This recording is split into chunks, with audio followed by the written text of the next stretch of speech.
So, Paul, Brock Lesnar is not going to miss SummerSlam at US Bank Stadium in his hometown of sorts of Minneapolis, Minnesota.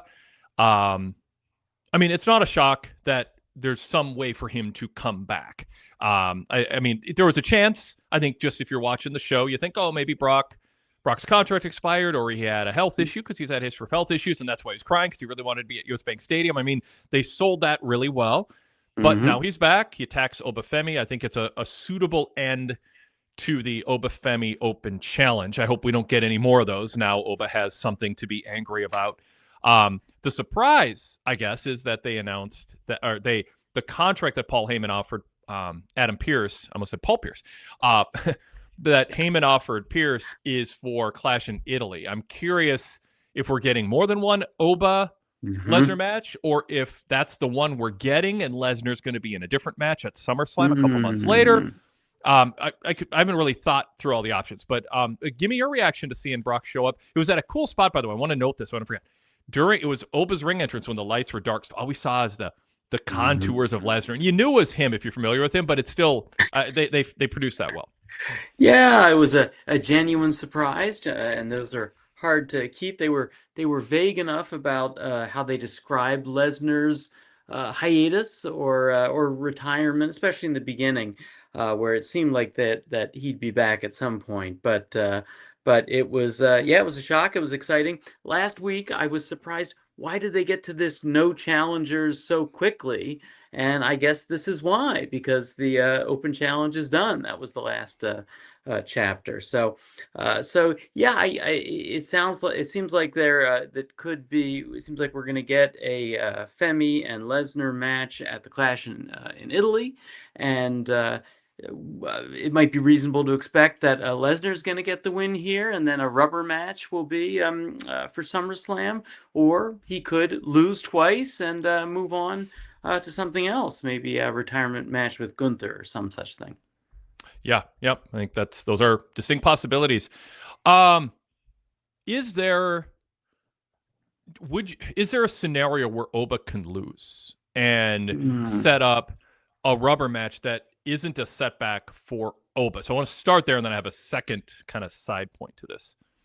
Yeah, I mean, the good part about him losing, and of course he could lose through cheating or whatnot. Yeah, the good part of that is they could stretch it out, and he could win the blow off match, maybe even a retirement match. Brock could put his career on the line, something like that. So I don't think Oba needs to be undefeated, by Brock Lesnar to maintain his aura. The other challenge here is Lesnar showed emotions. He was emotionally accessible to the fans. He cried, sobbed even. I think fans looked at that, and I'm curious if they're going to feel betrayed and taken and conned, and with Heyman being associated with Lesnar, that will be enough, or are they going to be like, no, that kind of made us feel like Lesnar did the honorable thing on his way out. And we've had warm, fuzzy feelings about him for weeks. And so now we have to hate him again. So I'm curious if, and in Italy, I don't know how I think there's a headwind is my point to not having there actually be some cheers for Lesnar. Now that's way bigger if they have a match in Minneapolis.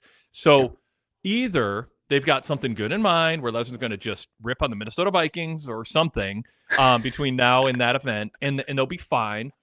Or we're going to get an Oba Lesnar match, but not a rematch at SummerSlam, but instead Lesnar maybe as a babyface against somebody else. And, like Gunther, for instance, or something like that. So I'm just kind of throwing out there. I hope there aren't spoilers out there. I have not seen them. I don't want to know ahead of time. I don't want to know what's going to happen in the season finale of the show that I'm, 8 out of 10 episodes into. I'm not a fan of that. I talk about that a lot. I think that a lot of people are on my side, other people, and it's all right, obviously, to just be, I want to know everything ahead of time because that makes me feel good. But I don't know, and I hope it doesn't get out. I am going into this kind of curious how they handle it. Paul, what do you think?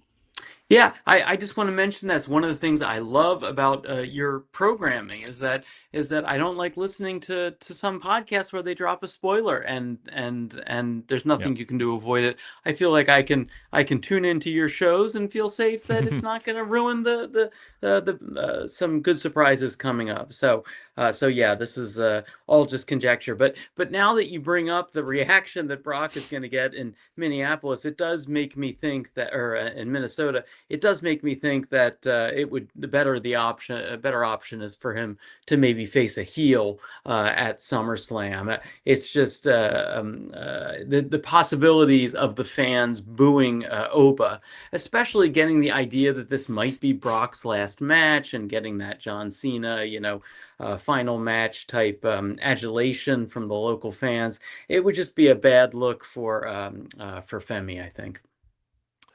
Lots of chat comments on Lesnar. Pun LV19 says, "I stand corrected. Brock is a really good actor." um, and that is ruling out the possibility that it was a contract ploy and he got big money to come back or something like that. Hmm.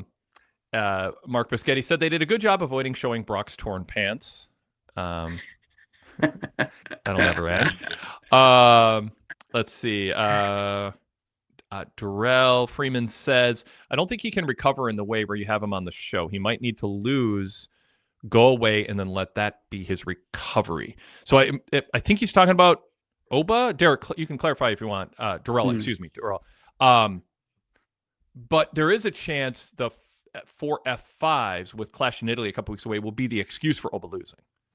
And that, you kind of, I mean, when I threw it to you, there are ways that they can have Oba lose, but kind of protect him in the process.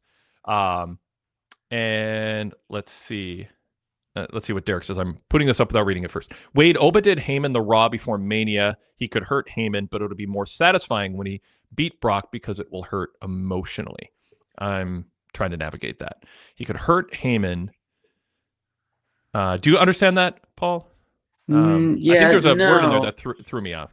I should have read it before I read it. Anyway, let's see. So yeah, Real Legend just goes, so we're getting Brock against Gunther at SummerSlam, right? I mean, certainly it's in the realm of possibility. Fly Sev Fly says, do we get a rubber match at SummerSlam or in Saudi Arabia in June? So that's rapid fire, but you can have Brock get a win because Oba's injured from the F5s, and Oba comes back, wins in Saudi, and then we still get something at SummerSlam. It's a rapid fire. That's a lot of Brock matches in a short time. But it's also a lot of paydays for Brock, big paydays for Brock in a short time.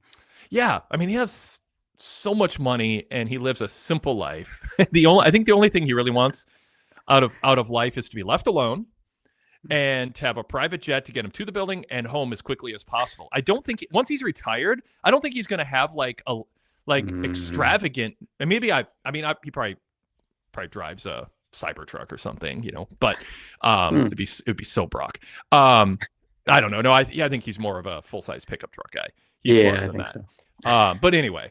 So I don't know. I like when we talk about money, I know it's a game and you want to take as much from TKO as you can. You don't want to be taking I understand that. But I don't think, unless it's just a game of Monopoly, I don't know that Brock needs, I don't know if I think he's at a point where it's just it doesn't make any more difference. It's like if you have 32 ounces of water or 34 ounces of water and you're thirsty, that extra 2 ounces isn't going to be highly motivating to pay extra for. But that first 12 ounces, you're going to pay a lot for. So I mean, I'm not psychoanalyzing, bro. Everybody has their own level of greed and gluttony, and I just want more for the sake of it. But maybe he just is kind of enjoying things too. We'll see. I didn't think about this. Peter Young says Brock's red meat bills must be high. Vinny Gukan says Brock lives below his means. Take notes. And JC Scoopy says enough with Brock. Go away. Hey, I mean, yeah. Anyway, so we have to say this before we shift away from Brock discussion, although I'll probably throw up more chat comments too. But Mike Good points out, among others, according to Paul Heyman, Brock Lesnar is the person who signed the contract. A rare slip up. And there, I assume that was live. The segment was live because they could have pre-taped that. But there was a brief look, I think, and I didn't have time to replay it, but I think there was a brief look of panic in Paul's eyes when he said Lesnar. Just like, and then Brock Lesnar, like that little like, ah. So, but maybe it's a storyline, and we're getting, it's like we're Clash in Italy, and it's going to be some guy literally named Brock Lesnar coming out. Adam Pearce would be too frazzled and like upset or drunk, because he always talks about how he wants to go home and have a drink, or go to the bar and have a drink, to notice there's a misspelling, and there'll be some like, Gilbert style Brock Lesnar coming out. I don't know.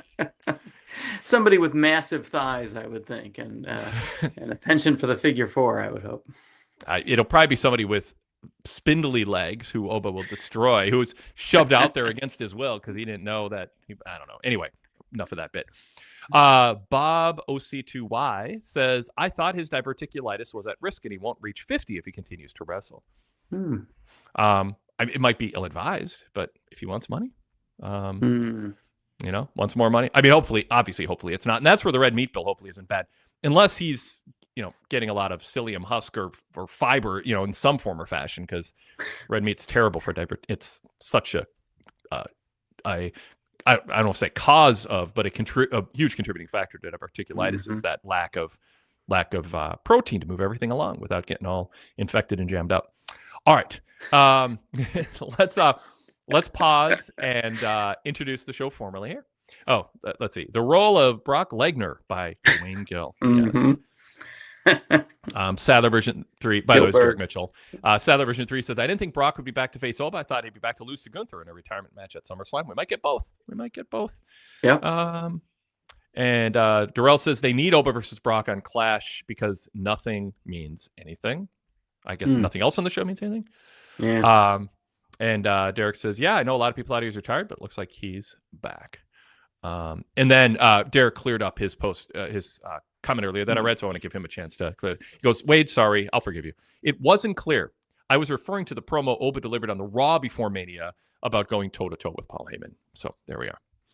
All right, let's introduce ourselves here. We'll talk more about Brock as the show moves on. We've got Sean from Tennessee joining us as a caller, and we also we'll talk about Roman Fatu and the Usos and more. Becky with another good heel promo and more. This is the Wade Keller Pro Wrestling Post Show on Monday, May 18th, 2026. I'm Wade Keller, host of the show, editor, publisher, founder of the Pro Wrestling Torch newsletter, the website PWTorch.com, visit it every day, and the host of various podcasts, including the Wade Keller Post Shows following Raw, Dynamite, and SmackDown. We stream live on YouTube and then turn it into a podcast and distribute it across Apple Podcasts, Spotify, and a bunch of other apps, and even on our own website. Search Wade Keller in your podcast app and subscribe to the Post Show. That's our red logo show with my face and name on it. You'll also see a blue logo pop up. That's our podcast as opposed to Post Show. Instead of our live form shows, it is our pre-recorded shows, more traditional podcasts, not on video in its origination. And the weekly flagship is included in that feed.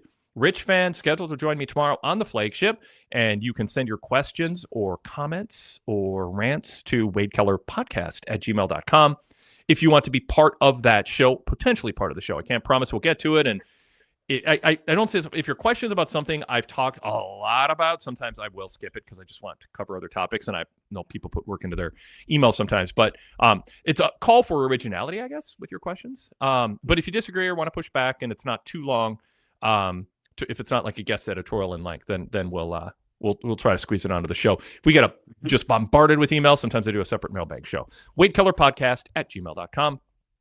On that blue feed, by the way, we have our 5, 10, and 15 years ago flashbacks. So 15 years ago flashbacks are a lot of fun.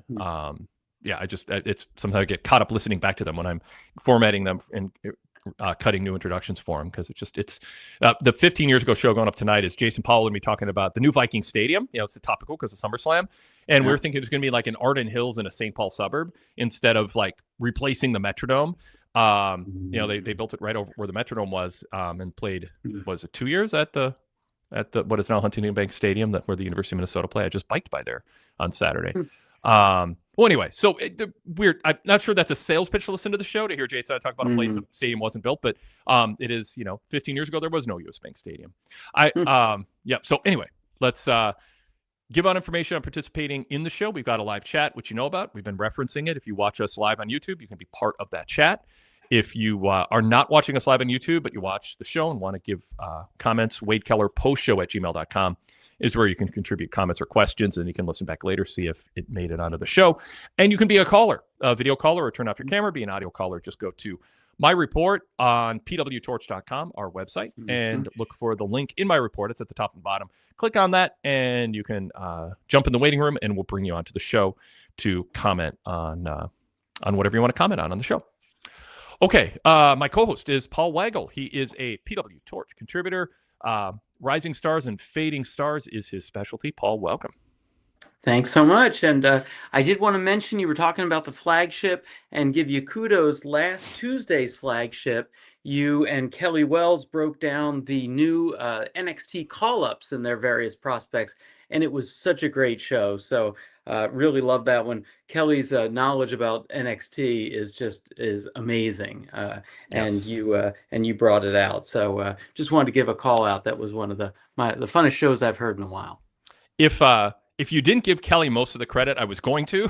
Thank you for saying I brought it out. I will take that compliment and run with it. But yeah, Kelly shined, and it was great timing to have him on. And I was really happy with that show. It emphasizes something that I want to do, and obviously sometimes I get hung up. I don't want to frame it negatively, but sometimes I emphasize something a lot. It kind of becomes a theme of our shows. I feel like we're adding new dimensions, new opinions. There's a whole variety of co-hosts. I mean, it's not just me. I'm always pushing for people to add new things and push back. But I love when we do a show like that flagship last week that has almost no overlap with any other podcast I did in the previous week or two. And that was one of them. Like we touched on NXT calls, but to go real in depth on that, and also New Japan and the changes there that Kelly follows closely. So yeah, check that out. It is the flagship from last Tuesday. It's on the blue feed. I appreciate you mentioning that, Paul. And it's nice when contributors talk about other shows that stand out to them that they like. It's gracious of you.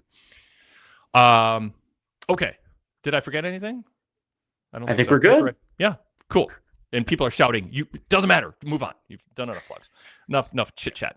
All right. Let's talk about this Roman Reigns, Usos, Jacob Fatu situation. I don't often read from my TV report. I encourage people to check it out for themselves. But I'm going to kind of refer to it here. And the chat kind of made me feel validated, I guess, unless they read my report and are parroting it, but I don't think so. I said, first of all, there's something about, we'll get into the nuts and bolts, but my first thought was there's something about WWE crowds now and their response to many angles, but this one especially, where the reactions feel more based on communal chant opportunities than a genuine emotional buy-in. And I wrote, I don't think fans despise Fatu all that much. And the 3-on-1 attack, frankly, felt a bit out of proportion to Fatu's offenses in the storyline. Plus, fans just kind of like Fatu. They still do. Add in a hot-headed Jay being the one who started the whole physical altercation, and that Fatu had been pacing but controlling himself up to that point. It felt especially excessive. And then I said, I get the family gang justification for the beatdown in a storyline sense. They want to show him who's boss, get him to acknowledge the tribal chief. But I don't think the crowd was on board in an ideal way where they were invested in seeing Fatu take that amount of a beatdown 3-on-1. It made him a bit sympathetic in the moment. Maybe, though, that's what WWE wants at this point. So hear me out. Maybe this is all like part of the plan. Because I wrote, perhaps this is leading to a place where it makes sense that Roman has been kind of a self-centered dick, and Fatu has been painted all along as having his motivations in the right place, but lacking the discipline to get there without causing himself trouble. And that's certainly the message Jimmy gave to him in the promo. It's hard to imagine the minds involved in putting this together don't see how having Fatu no-sell a chair shot and take a 3-on-1 beating that NJ started it all because he's unable to control himself doesn't paint Fatu in a sympathetic light, even if he has been stubborn and heelish in his own actions at times in recent weeks. I know it's not great podcasting to read, but I sort of felt like I wanted to get that out there kind of point by point, because that's, as I was analyzing it, I kind of was like, okay, you have the crowd not really buying it emotionally. You have this sort of murky emotional reaction that fans have, and the story along with Jacob's been kind of murky, I think, potentially by design, and I'm sure hoping that way. But I do want to put out there, maybe this is all by design, that the journey is going to be worth the reward, in that they know they're not giving a clear signal on Fatu. I also consider the possibility they don't know what they're doing. They've lost touch with what the crowd likes and doesn't like, and they're just trying to retell some derivative, bad sequel version of the Bloodline. So, Paul, I throw Mhm. to you your reaction to what I said and all of that.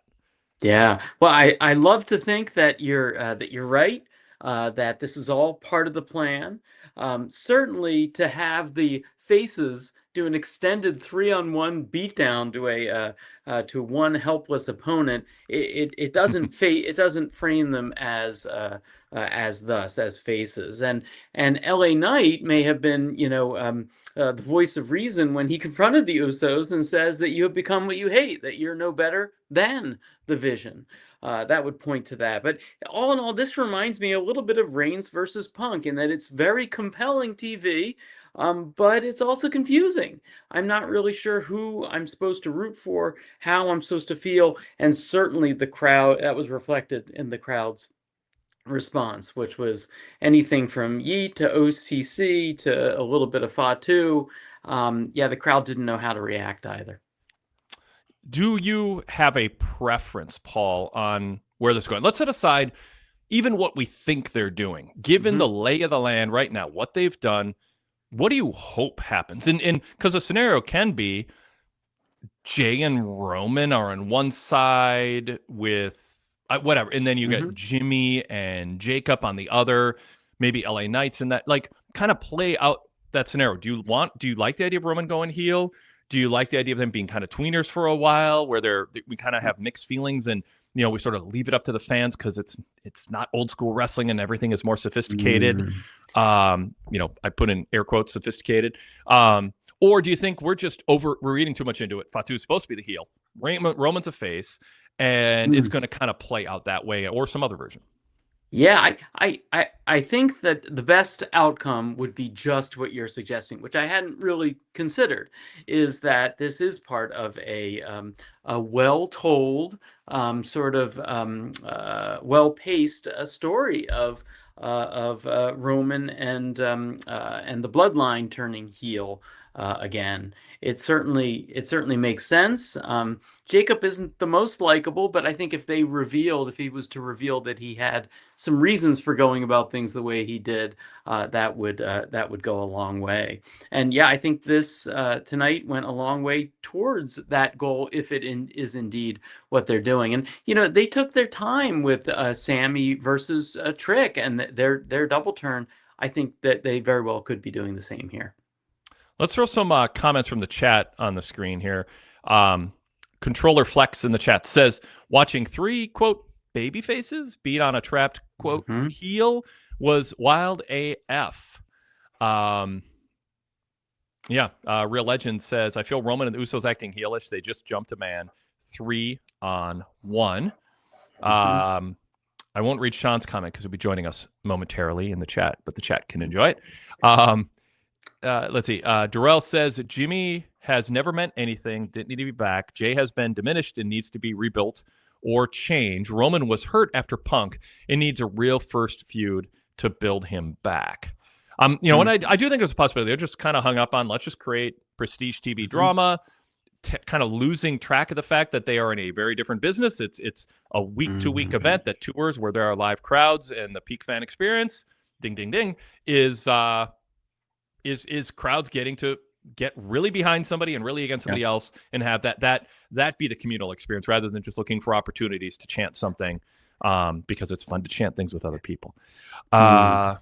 And Mark Pischetti says, I think Roman can recover better than Jacob, but you're right, his character is effed lately, spinning his wheels. On the positive side, Derek Mitchell says, Roman versus Jacob will have another great match. And there's a couple other comments here on this I want to throw up. Hang with me as maybe I did read the ones I wanted to that were from earlier. Okay. So now a couple new comments that aren't there. Mark Pischetti says, Wade, you're a good storyteller. How can you possibly think there's rhyme or reason in this feud? It's been a jumbled mess with no clear execution. I think there's a possibility that there is a rhyme or reason. And when the story has reached its next stage, we can then evaluate if it was also a jumbled mess with an unclear execution. My point isn't to defend fully the choice to do this or the execution of it. It's to introduce to the discussion, maybe it's happening other places too, but that this is actually meant to create some sympathy for Fatu, that they're not blind to it. And again, I get the kind of family, tribal, gang thing. Oh, you didn't acknowledge him. Well, now we got to beat you down 3-on-1. That's a price you pay. And they might think fans are going to be sympathetic to that notion that no, within a family, you got to take a beating, and then that's the only way to teach you a lesson. And they got what they wanted, which is Sam agreeing to, well, I don't know if they got what they wanted, because I mean, Roman, I thought it was interesting. He told Pierce, we did what we need. Yeah. In fact, let me underline this too. When Roman walked up to Pierce and said, we got done what we needed, you can fire him and do what you want now. That made the 3-on-1 beatdown feel necessary for Roman to seem like it would be believable that he was satisfied that Fatu paid a big enough price that firing him would be okay now. So if I'm to take the other approach and be more with Mark Biscotti on his take, that would seem to create a reason that they would think a 3-on-1 beatdown wasn't a heel move to create sympathy for Fatu, but they're framing it as that's what Roman needed to do to get the betrayal of the family out of his system, and that is the story beat in terms of why they did what they did. And they either were cognizant to the fact that it might make Fatu sympathetic, but they still said it's a necessary. It's for Roman to say, do what you want now, Pierce. There had to be something severe that happened to Fatu. So if he's staying babyface and they want Fatu to be a heel, that would explain the 3-on-1 beatdown. They may or may not have been cognizant of a podcast like this going, wait a second, the crowd is going to be sympathetic to Fatu if you do that. They might have said, on balance, it's still worth it. So I throw that out there too. Mark says, if somehow, some way this ends up having a good way forward, it'll never make this hack storyline worthwhile. That's my take. So fair enough. I mean, I'm not endorsing it. I'm just kind of saying it might be going a different. It might be deliberate in a certain way, even if ultimately you think it was clunky or a bad storyline choice. You want to add to that, Paul? Yeah, no, I agree. It won't make sense either way. I mean, but they have really done a great job in the last couple of weeks painting Fatu like this lawless badass, right? This uncontrollable, like it just reminds me of Steve Austin at his peak. He wouldn't listen to anybody. He just did what he wanted, and he could take on 3 guys all by himself. So they have really put him over big time, and I think gotten the crowd behind him. Derek Hubbard chimed in, new PWTorch contributor, by the way, not just a voice on this show. Says, I agree with the 3-on-1 attack being excessive. It did make him sympathetic. Yeah. You could argue that the attack was justified based on Fatu's attacks last week. And that is the thing. I mean, and that's why, I said when I read my analysis in my website report at PWTorch.com on Raw, I said, Fatu has been booked to act heelish. There's no denying that. And that's what makes me I'm not sitting here going, come on, everybody. It's obvious. Fatu's meant to be a babyface here. There are things he has done where he's not. And that's where I think Mark Biscotti is like, I don't care what the ending is. I'm not going to be happy with the story beats. Yeah. But I'm not willing at this point to say I know with such certitude what they intend these story beats to mean that I'm going to criticize them in specific ways. I want to see where it goes, but I'm taking notes on criticism either way, but I don't know for sure where it's going to end. Then Derek adds, Mike Good responded in the chat. They're also ignoring Roman grabbing the ref and exposing the turnbuckle to win the match. Now, I've seen that interpretation a lot, but I think it was clumsy execution of, was it an eye rake? By Fatu, or something happened where I'd have to look at this. It's specific, but it was over a week ago. But where something happened where Roman was disoriented and flailing, and then hit the ref, and then flailed his arm again, and didn't even know he's knocking the turnbuckle off. And people are interpreting that. Maybe again, I'm trying to afford some grace here for humility that maybe I'm reading it wrong, and they intended this in a way that wasn't an accident. But maybe it was meant to be ambiguous. that did Roman do it on purpose or not? But the announcers didn't draw attention to it in that way. My initial read, but I know other people just completely looked at it differently, is we were supposed to think Roman was flailing in disorientation, knocked over the ref, took off the turnbuckle pad, and then sort of they were protecting Fatu in a clumsy way. And they worked so hard to protect Fatu that it was sort of a clumsy execution of protecting him. So anyway, I throw that out there. Paul, what do you think? Yeah. What do you think of that framing of it? Yeah, I agree. We've seen heels take off turnbuckles 100 times before. Not like that, right? It was clearly he was grabbing at anything, and he happened to somehow rip the turnbuckle free, even though it hadn't been loosened. Yep. Derek Hubbard adds, if nothing else, Roman's tribal chief character is consistent, similar to other major stars of the past, like Stone Cold Steve Austin. His actions are more vice than virtue, but people accept what he is. Darrell Freeman says they need to hurry up and end this feud between Roman and Jacob. Reboot everyone. Send Jacob back to SmackDown to team and help Royce Keys. Find a way to turn Roman heel or keep him face and split the Usos. Derek Mitchell says, you referenced the Usos, this is to Paul, you referenced the Usos and Reigns as the faces. I'm very confused. Why are they faces? Like LA Knight said to the Usos, what makes you different than the Vision? Paul. Yep. Yeah, you're absolutely right. And it may be that we're seeing them turn heel right before our eyes. And LA Knight may have been the truth teller in this situation. Yeah. Okay. Derek Hubbard, I think this is an interesting point too. I think WWE underestimated the human appeal of the black sheep of the family. This probably resonates with many people. Yeah. I mean, it does feel, I mean, again, this is where I think Paul Pischetti's coming. There's so many mixed signals that could be deliberate, but maybe not advisable, you know, when we look back in terms of the journey that we've been on.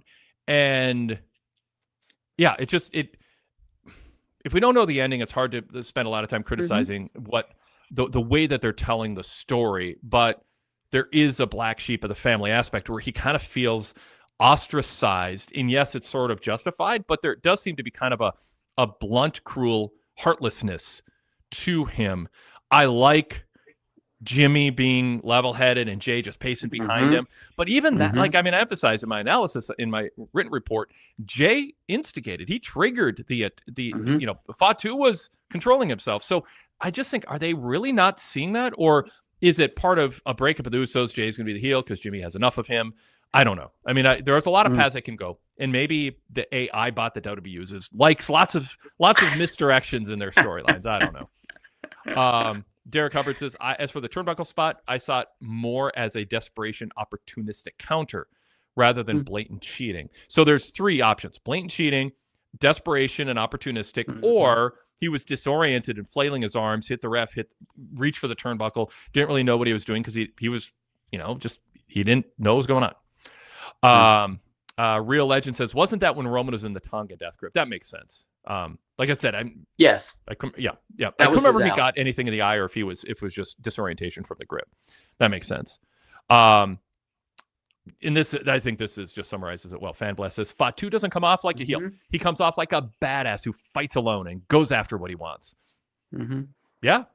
I mean, yeah, although many monsters have been portrayed that way as well. So he's like kind of in between a monster and a sort of a lawless badass anti-hero.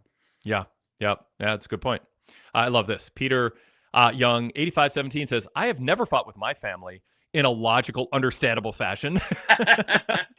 Nice. That doesn't make for great television in a pro wrestling context. It might make for great television in a Succession type show. And I know Roman's theme is, you know, a riff on that and all of that, but this is still pro wrestling, and it's a different genre. It calls for different types of storytelling. Although the Wade did some family therapy, Johnny Gargano and Candice, and they handled their differences quite well, I thought. But that's an exception. Yes. Darrell says they didn't build or put enough emotional money in the bank for us to invest in this Roman and Jacob story. Then they thought they could speed rush it because they felt people care more about what Roman does. All right. And a couple of chats, and then we'll get to calls because we got 3 people lined up. Standard Deviation. Always good to hear from Standard Deviation. I was wrong about Roman as a babyface. He left Jacob to get fired, so a lot of what I thought I was seeing in recent weeks wasn't actually there. Interesting. Then Darrell responds, you can get that character without this story. You could have brought this character out on Drew McIntyre when they're telling the story and helping people see that character. Mark Biscotti says, Jacob feels like the voice of the people getting paid like it's 2009, working full-time and going into debt. I would have loved to see Jacob lean more into Roman's trickle-down economics being stupid. Good point. I mean, I pointed that out right away, and I think they've augmented what Fatu is searching for, because there's been less talk about private jets or shoe deals. They edited that out. I'm sure I was the only one who thought, wait a second. Well, it depends on where they're going with Fatu, but I thought if the goal is to make him sympathetic, saying I want to live in a nice house with good schools, pay for private schools, or be in a good school district, and obviously that's every parent's concern, and set myself up for my future, but do it my way, not the trickle-down economics of Roman, being in charge of what I get. That was a sympathetic argument, and they've taken out the gluttonies or the materialism, the ostentatious desires from Fatu's talking points, which should have never been introduced in the first place, unless when the story concludes, we look back and go, oh, that was a necessary key. I don't see how it was. It seemed like they dropped the whole financial aspect altogether, and they're just more going with, who's in charge, who's top dog in the family. Yeah. All right, let's I'll read one more comment because Cavante Smalls joined in here. Good to hear from you again, Cavante. Perhaps the Bloodline 2.0 story will come off stronger if they were going against a clear babyface, because 3-on-1 is heel behavior, no matter how it's sliced. All right. WWE writers might disagree. I don't know. Yeah, there is a certain poetry to that. Jacob attacked all three of them unprovoked last week and beat them. And now they turned the tables and the three of them attacked him. So you could see it in that way. Although in general, I think you're onto something that they were acting like heels. Yeah. That's why I'm not taking a strong stand like where I think it's going. I think wherever it goes, there is room for criticism. I mean, there just is. But when they're done, unpredictability is not the holy grail of pro wrestling booking. I think some people are like, oh, fancy it coming, then oh my God, we failed. And it's like, no, that's like, no, what matters is, do you draw money? Like, do you get fans to cheer for the babyface and boo the heel? Or on occasion, once every 1 to 5 years, do you have a big babyface match you can headline a pay-per-view with, and it just feels so big, like Ultimate Warrior Hulk Hogan, that it just, you throw everything out, you just do it. But the goal of pro wrestling is to draw money and get fans invested in an outcome and cheering wildly for it. Sami Zayn in Montreal, Cody's journey, all that stuff. Rhea Ripley chasing the title. So unpredictability is the Achilles heel of a lot of bookers. Like they're like, because they I think, not the psychoanalysts, I think they long for the days when promoters were fooling fans into being marks, and they get hung up on that, and their whole self-worth is, well, if people see what's coming, I haven't done my job. It's like, no, tell a coherent story. People will see what's coming, and they want to pay money to be there to see it finish. Yeah, surprises are good only when they make sense, and so often the surprises were thrown in a way that made no sense for any of the characters or the story, and that's just bad storytelling. We do have the Royce Keys aspect to this that I think we haven't talked about at all yet. Darrell brings it up. Teaming with Keys is a more real story they can tell, because they say they grew up together and coming from a hard hood, and Keys knows how to be around that wild side of Jacob. So, they've introduced him for a reason, and I think that will come into play. Or was it just a short-term thing to set him off to feud with Solo's crew? Yeah, that it is a mystery that Keys has really stayed off of Raw. He's only Jacob's friend on SmackDown. Yeah, so that might have been a short-term arc, and then they want to revisit it, but it's not going to be key to this story. All right. I'll throw this up. Mike Good says, let's give WWE graphics team credit for putting together a tribal combat video package in an hour. Amazing. Their talent group. WWE doesn't care about that stuff. I mean, they should. They don't care about camera. I mean, for years, they film people on their phones. And you would never put that on TV unless it was a scripted segment where you knew who was instructed to come in and interrupt the segment. They just don't care about that stuff. And it's so easy to fix. You just have to follow the person walking up to someone instead of show the person doing nothing and someone walking up to them. It's that effing simple. Show the person on the march. In our mind, we can create, what is it? Internal canon. There's a term for that. In our mind, we can go, oh, during the commercial break, Cameras are roaming around. When someone looks like they're marching towards someone else, we point the camera at them because our job is to document backstage happenings. Where's Becky going? Oh, she's going. Well, actually, I don't mind when there's an interview, like with Soul Ruka. That was fine. Where someone interrupts an interview. But when it's, when it's just so not orchestrated, contrived. It's just an eye roll. Like it's lazy. They don't care about being realistic about stuff, and I think they lose everything. Just kind of the emotional kind of buy-in just goes down. 8%. Because it's not a big thing, but like it just the feeling you get watching it feels more like, oh, it's a scripted entertainment show instead of getting immersed in this world fully. And I wish they cared about that stuff more, but I talk about that a lot, so I'll stop there. Yeah, and my question for you, Wade, is has there ever been a program where they really did that well, in your opinion, that they really didn't have those irritants, those constant reminders that what you're watching was that's scripted? like asking somebody if they ever had a commute to work where they didn't get mad at another driver. All you remember is getting mad at the drivers. You don't remember the commutes that go well. Good point. I'll leave it there. All right. So we'll get to callers next. And first up, Sean Plichta from Tennessee. Welcome, Sean. How's it going? It's going well. Good to talk to you guys. Paul, it's been a little bit. Good to talk to you again. I'll just go into the Jacob Roman real quick. My goal was I wanted Roman to be a face in this whole thing, and they've done a bad job in a lot of ways, because I really think before this whole feud started, they should have made Roman accessible to the fans. Like, the fans want to get behind him, and you can still be a badass and still be the tribal chief and still be the OTC and be a little more, apologize to people, like truly apologize. You can apologize to someone and still be a badass. Yep. I don't know why WWE thinks, I'm bowing down. I'm sorry to you guys, and I can't be still a dominant face and be a good good person somebody wants to cheer for. I don't know why you can't do that. And you know what, Sean? And I don't know if you read my report or not, but I wrote when Roman came in the building this week, you don't have to say you don't read my report. You just I'm giving it a when Roman walked in the building and the guy hands him the belt, Roman doesn't have to be like, oh, thank you so much, and smile. He's clearly in a mood. He's on a mission, but he can kind of just, like, when the guy hands him the belt, he can treat him like a human being, on a fellow human being, and just kind of go, thanks, man. Or, just a little, just that little acknowledgement.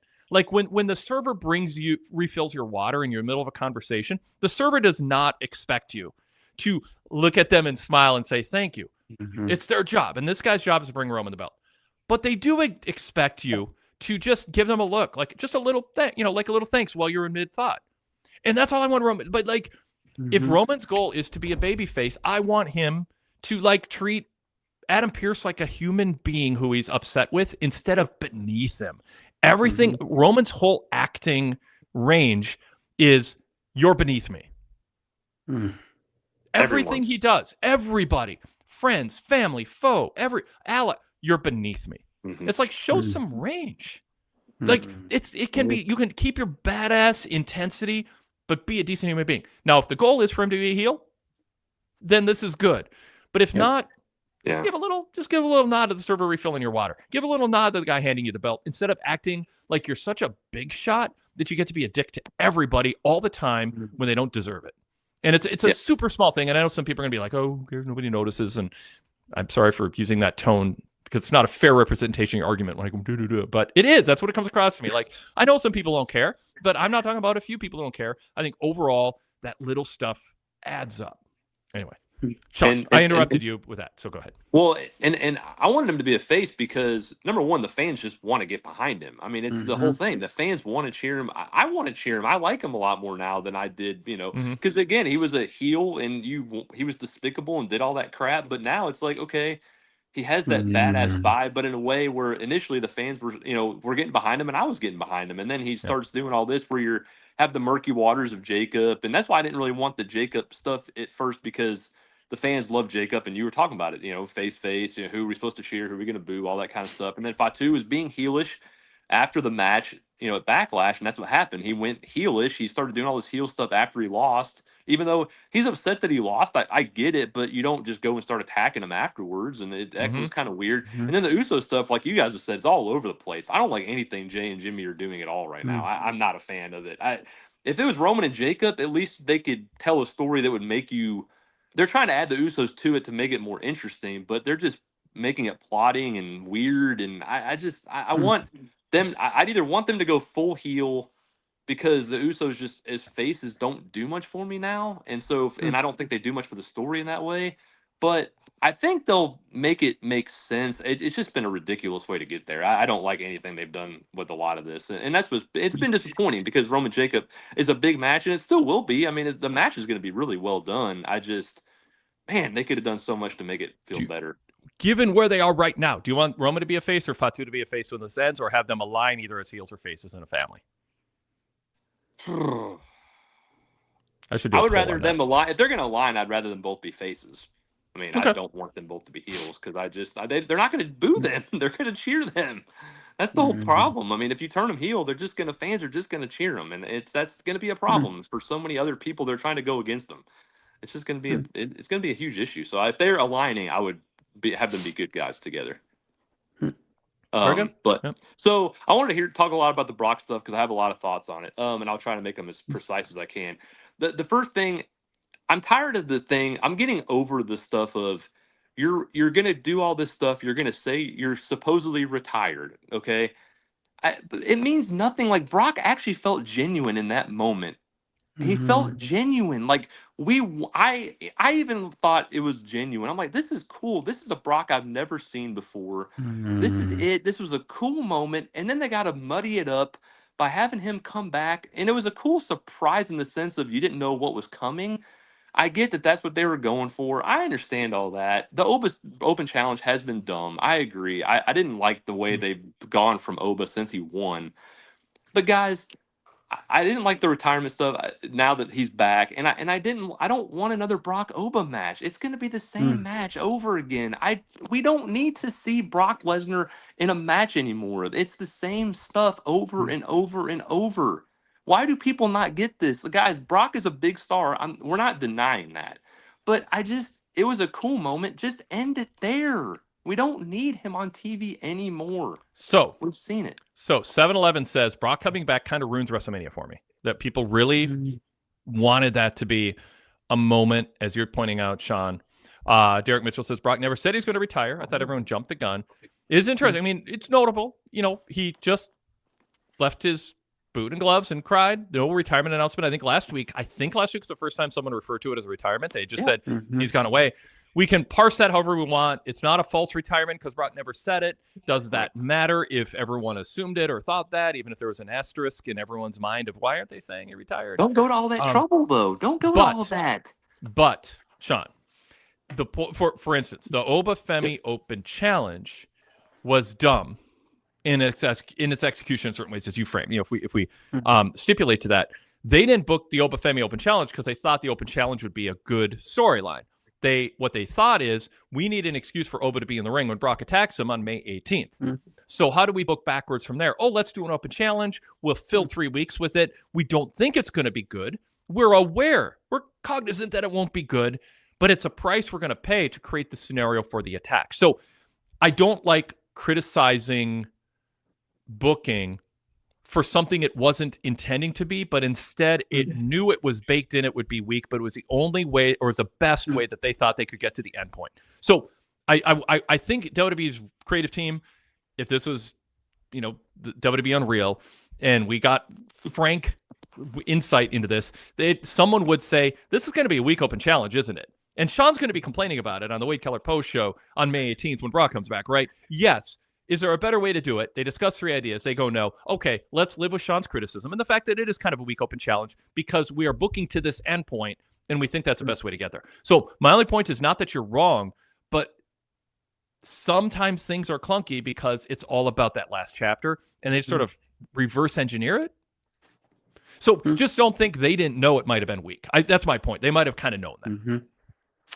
I'd like to add that in the spirit of Hollywood sequels, companies are happy to wreck a wonderful story if there's more money to be made in future stories. So, I mean, as far as the WrestleMania comment, Yeah, Yeah, right, yeah. exactly. So that's how many people felt about the Star Wars sequels, that they kind of ruined the original. Oh, But Empire when Strikes there's Back more was such money a to be bad made, sequel to Star Wars. Oh wait, that's not what you meant.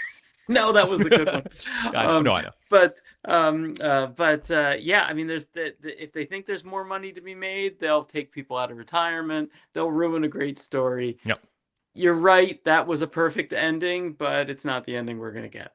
Yeah, and there's not much, and Derek says it's a bigger match. I just they did it as well as they could have. What more can they do at this point? It's we know what it's gonna be. It's I gonna don't be know. the I don't know what same it's going to be. thing. I I don't know. do. It's gonna be the So same thing. Brock does the same thing wait. He's had the same match so for 3 years now. so It's the same match. he's going to lose to Oba the same way at Mania. Yes. Okay. Yes. Oba's gonna win. Oba can't lose. There's no reason for Oba to lose. Well, he Just- took 4 F5s and it's just a couple weeks away. I mean, they can sell the idea. He could take another beatdown next week too. I don't know. I don't have the certitude you do, Sean, that this will be a replay. And I think people are going to be intrigued to see, can he do it again?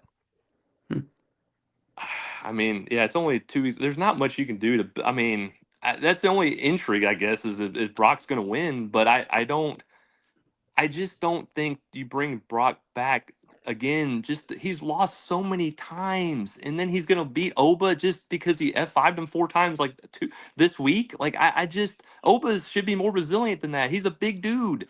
If he can't take that 2 weeks later, I mean, unless he just does 8 next week, which I mean, it's possible. Brock's done that before, but I don't know. I'm just very down. I mean, Oba. I'm not down on Oba. He's a huge star. I think he's got a lot of potential. Brock just doesn't do it for me. I just don't need to see another Brock match. As the chat pointed out, Sean, we should not keep an eye on. That's fine. This is Brock Lesnar, not Brock Lesnar. So it's going to be a totally different match. Yeah, that's true. It is Brock Lesnar. Wade, there was somebody said in the chat earlier a long time that Breaker did bring up wanting to talk to Heyman in private. I did like that. I did like that they at least said that because it's like, okay, he wants to not be on camera and say something that we're going to hear you talk about. That was good. Well done, Braun. I appreciate you more and more now. Yeah. I just want the Usos, with all their experience in the business and the camera person, the producer of the segment, to go, hey, have the Usos go, should we really be talking in front of a camera with a live mic that's being broadcast in the arena and have a private plan that's totally in real life would backfire on us because a person we're plotting against is going to hear us? Or not plotting against, but defying. So anyway, there's a lot of things that we could clean up, and they just don't care. They got their guaranteed money. And like Todd Martin talked about in the fix last week, UFC is kind of in a mode of, it just doesn't feel like they're ultra, I don't know. There's something about being a little desperate. Not living quite check to check, but but then you can also have, the opposite, which is everything is about short-term profit. And with the guaranteed money coming in, in theory, it gives them the grace to tell a long-term story without worrying about every pay-per-view buy causing, a lot of fret. So anyway, Sean, anything else you want to bring up?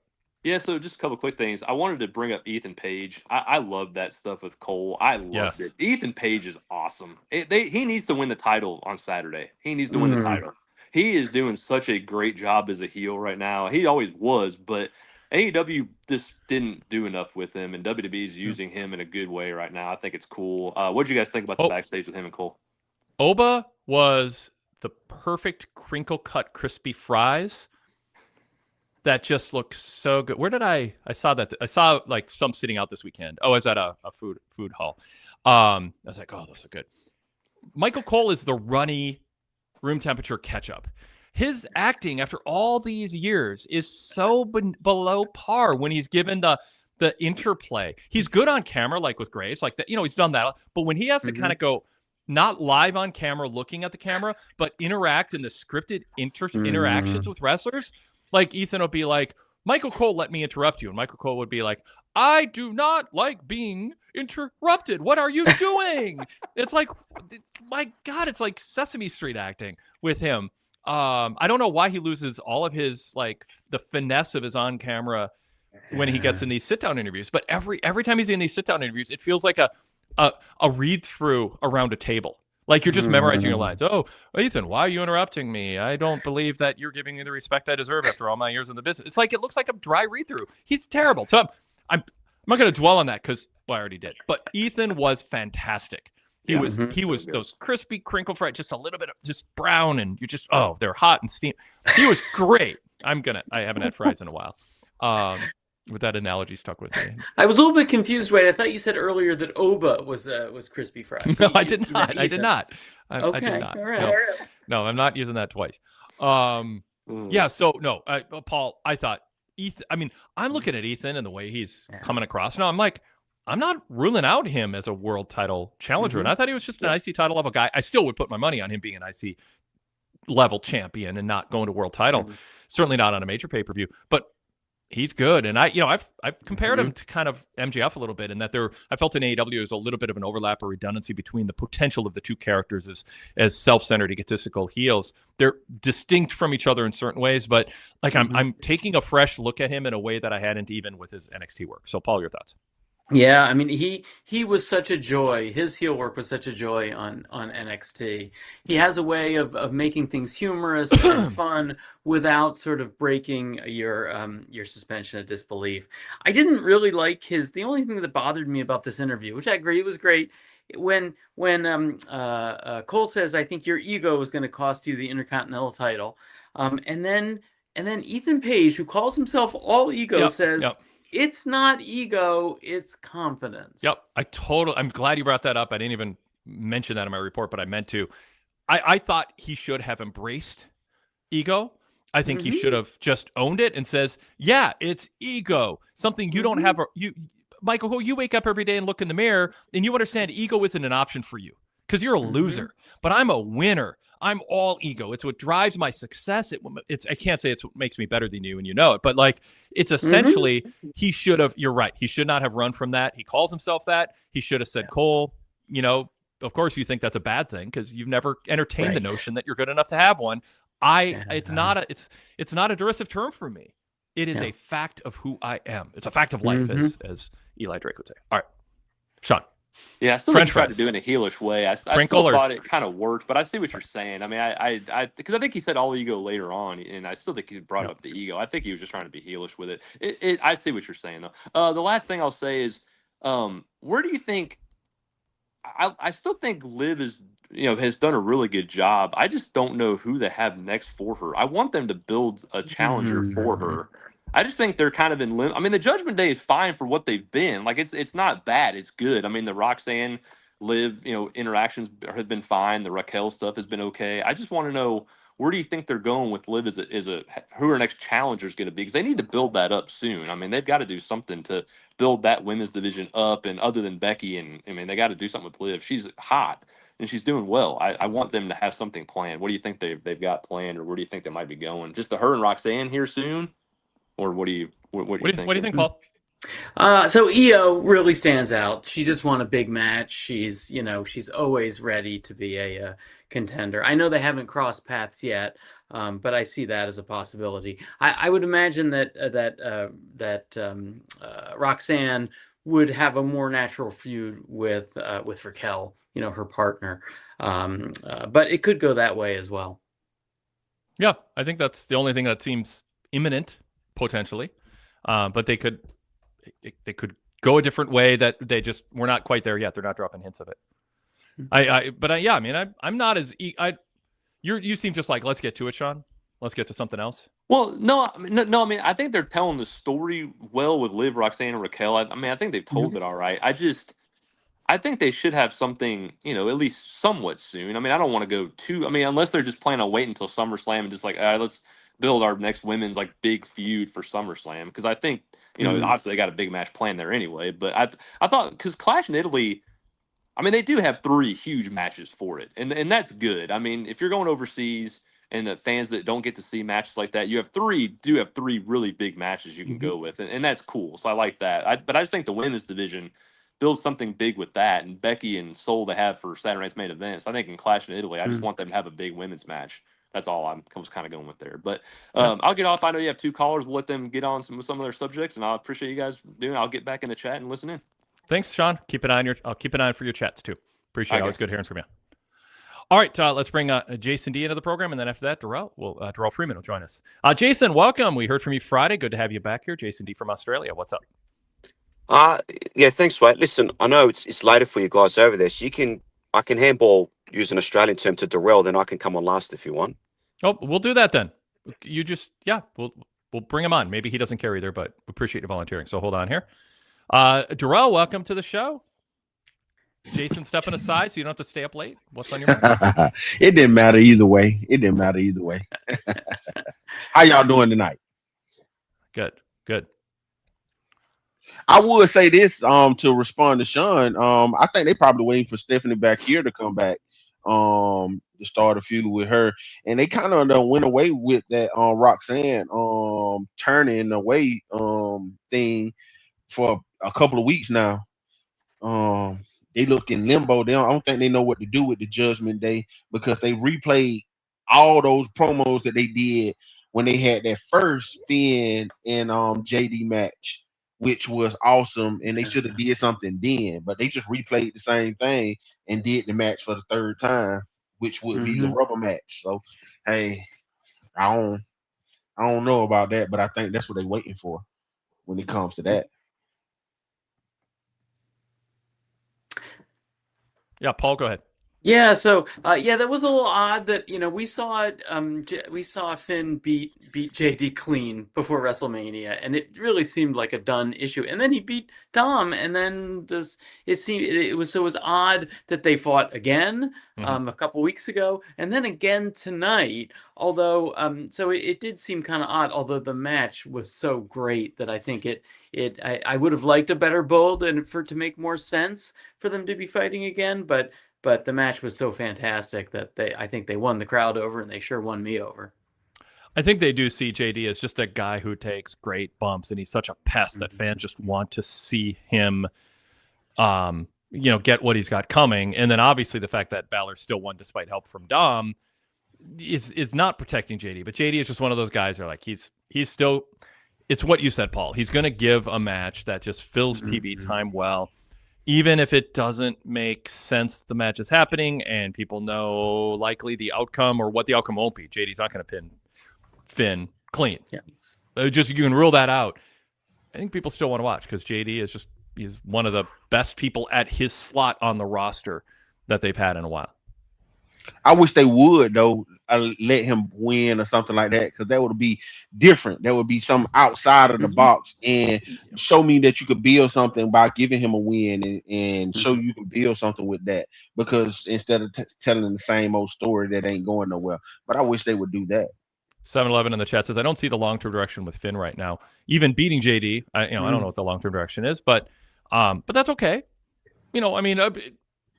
They can pivot to something else. But yeah, Darrell, it'd be nice if JD got a win now and then. It's he's a Rocky Romero of AEW. It's just like, he's losing. So yeah, I'd love to see them tell that story. He is such a phenomenal talent, and they've never really given him a chance, right? They've never really given him any sort of a push. As far as where Finn is going, can we just say that his beard looks like really good now? He trimmed it and he's looking sharp. And that would have gave Finn a story if you let JD beat him. That would have gave him a story. That would have gave him direction. You could have said, "Well, you done lost to JD. You done lost to Dom. What do you do now?" Well, I thought you were saying the beard. Yourself? I thought you were saying the beard would be the story, Darrell. Like, oh, you lost your powers because you shaved your beard off. That is the story. That is the story. Made him go back to the old babyface Finn from years ago. The other thing. Sean in the chat says, I do wish JD would get more wins because he's so good in the ring. So I do think there should be room for wrestlers to take pride not in being booked to win, but being great at being a loser. Like, can you take the JD McDonough character realistically? Look at him, his backstory, and be like, yeah, let's give him a U.S. title run where he beats a bunch of people. Like, you could, but that totally... maybe if there's a babyface turn down the line, there's just an affection for him that builds up over time for how good he is at the role he's in. But we're not there yet. I don't know. I think JD goes to bed pleased with the role he has. And backstage, he is so praised and respected by his opponents that he puts over. That means more to him than a win, a quote fake win-loss record is the respect of his peers. So And now wasn't the time, I don't think, for a JD win. I mean, Finn just turned, so we got to give him a few wins, having just turned babyface and looking so good as well. And I say you could. I say you could because that builds a story and that has people questioning what do you do with everybody else in the faction.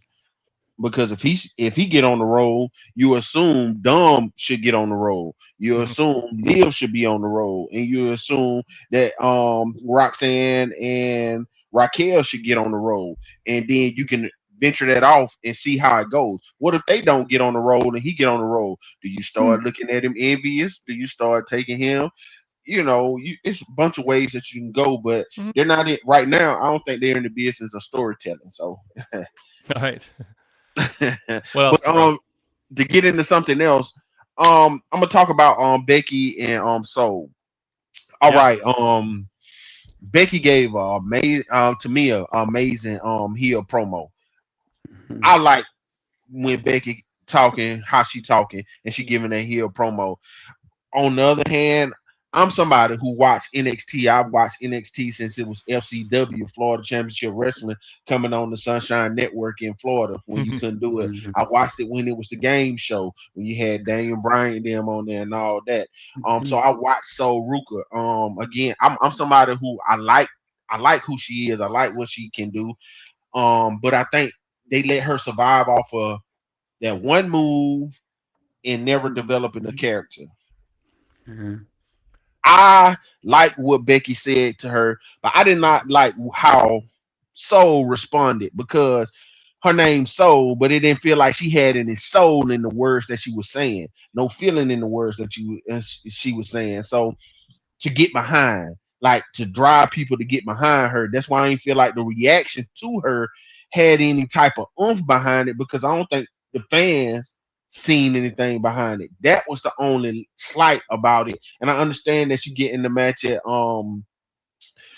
Saturday night's main event, but it's like you lost twice. You didn't give me no reason to root for you and want to see you come back and get Becky. And Becky gave you something. She gave you a layup out there with the promo that she did for you to knock it out the park. You was 2 strikes down. You was down to your last strike. And she gave you something to hit and put it right over the plate for you to knock it out the park. At least give me a double or a single. Get on base so we can get our Barry Bonds or whoever Puckett or whoever you see as a good hitter. Get them up the plate so we can get home and we can do something. So I didn't see that from her, and I haven't seen it since she's been in NXT. And I think that was part of why that feud with her and Zarya didn't go anywhere because the ending part of her giving back didn't work. That's why you see what Zarya doing now. It seems like she's better, and they got her away from that. So, how did y'all see about that, Paul? So yeah, I think you're right. Ruka, I mean, she's confident. I like that. I think she's kind of likable, and that she wants to keep at it. And but she is not charismatic on the mic. And she really needed Becky to slide in and save her there, which she did. I mean, Becky she's refined her heel craft so much. For a while there, she was almost overdoing it and seeming like she was really trying too hard, but she seems so comfortable now, and I love her channeling like the most obnoxious elements of Donald Trump, of just going way overboard and saying AJ Lee was an absolute joke and she had to give up the business. She was so traumatized. Just great. And the way that Becky has turned, it's not just me saying that, into a huge heat magnet. She just kept saying it, and the crowd reacted so well to it. So she is on a roll. But I hear you. I'm worried for Soul. I'm not sure what's there. In the chat, just some comments here. Derek Mitchell says, I don't think we should factor in fan reaction to Soul Ruka. Fans seem more interested in communal responses lately. So there is that. Sean Plitchett defending her in the chat. Do we love that Soul is as confident as she is, trying to prove everyone wrong? She is doing well, other than saying she will snatch your soul. We want the smoke. And she might just be saying that 8 years from now, and we'll be just like, Yeah. move on. Yeah. I like her character a lot. I thought she had feeling, but not as much as some. I like what Soul has done on the mic. I think she's getting better each time. But Sean adds Becky is awesome as a heel. I didn't think Soul was as bad as you, Darrell. But I mean, part of her, I think baked into her promos is, I've only been in this a few years and I'm green. And like part of that comes across as just being comfortable on camera. Like she seems like kind of a real her story is she's this super athletic, like gymnast type athlete who got everyone said kind of like a giant. You should be in pro wrestling, like you should be in WWE. And she's having success, but she's not sure how good she is. And her character isn't like, oh, I was cutting promos at age 8, imagining being in WWE. So I'm not saying that to say that it wouldn't be nice if she was more polished and charismatic on the mic. I'm not discounting what Darrell's saying, but I'm saying it's less of a problem for me because it's not an ill fit to actually the place of her career at this point. I get what you're saying, Wade, but I would say this. Just like you said, you don't want her being like, we want the smoke 8 years from now with Snatch Your Soul. This is why I say they're not good at, they don't want to tell stories no more. That's something that you could have put in the story itself. Obviously, you noticed it because you gave her catchphrase to say, hoping that the crowd would get behind it because you done had her say this a few times, Snatch Your Soul. Because she lacks in that confidence in the promo, but you could have told that story. I remember when they told that story with Bailey in NXT. that's what the story that got her over. Because what you don't want from her right now is that she's not charismatic. She's green on the mic, but you don't want the fans to come out there and feel like with her, like it is what it is. And once you get that, it's over. I think her character of like, I've made a life of proving people wrong. Like she has confidence in I think her confidence is being framed as, I don't know what's going to happen, but I take on challenges that people think I'll fail at, and I succeed. Not I'm guaranteed to succeed, but I'm going to take you on, Becky, instead of going back to NXT and just admitting I have no hope. I think there's hope. Not I know I'm going to beat you, but let me try. I'm willing. And it's almost an admission. I'm willing to lose because I'm new at this, but I'm not going to walk away from a challenge. And I more often than not, overcome challenges. That works well enough for me. A plucky newcomer, She's not cocky. She's not unduly confident, but she's also not cheap. Just kind of, oh, Becky said I'm not good. I guess I'll go back to NXT. I mean, what do you expect her to do? She's gonna walk the ring and go, I've overachieved people's expectations. Give me a chance to do it again. Maybe I will, maybe I won't, but I'm gonna try. And I'm not gonna be a jerk. Even if she said it how you said it, Wade, she would have got more response from the crowd because fewer words are bigger words to a lot of people. I've been talking on a microphone about wrestling for decades and decades, and she's new. So I'm better at promos than Sol Ruca. There's what a brag. Oh, I know.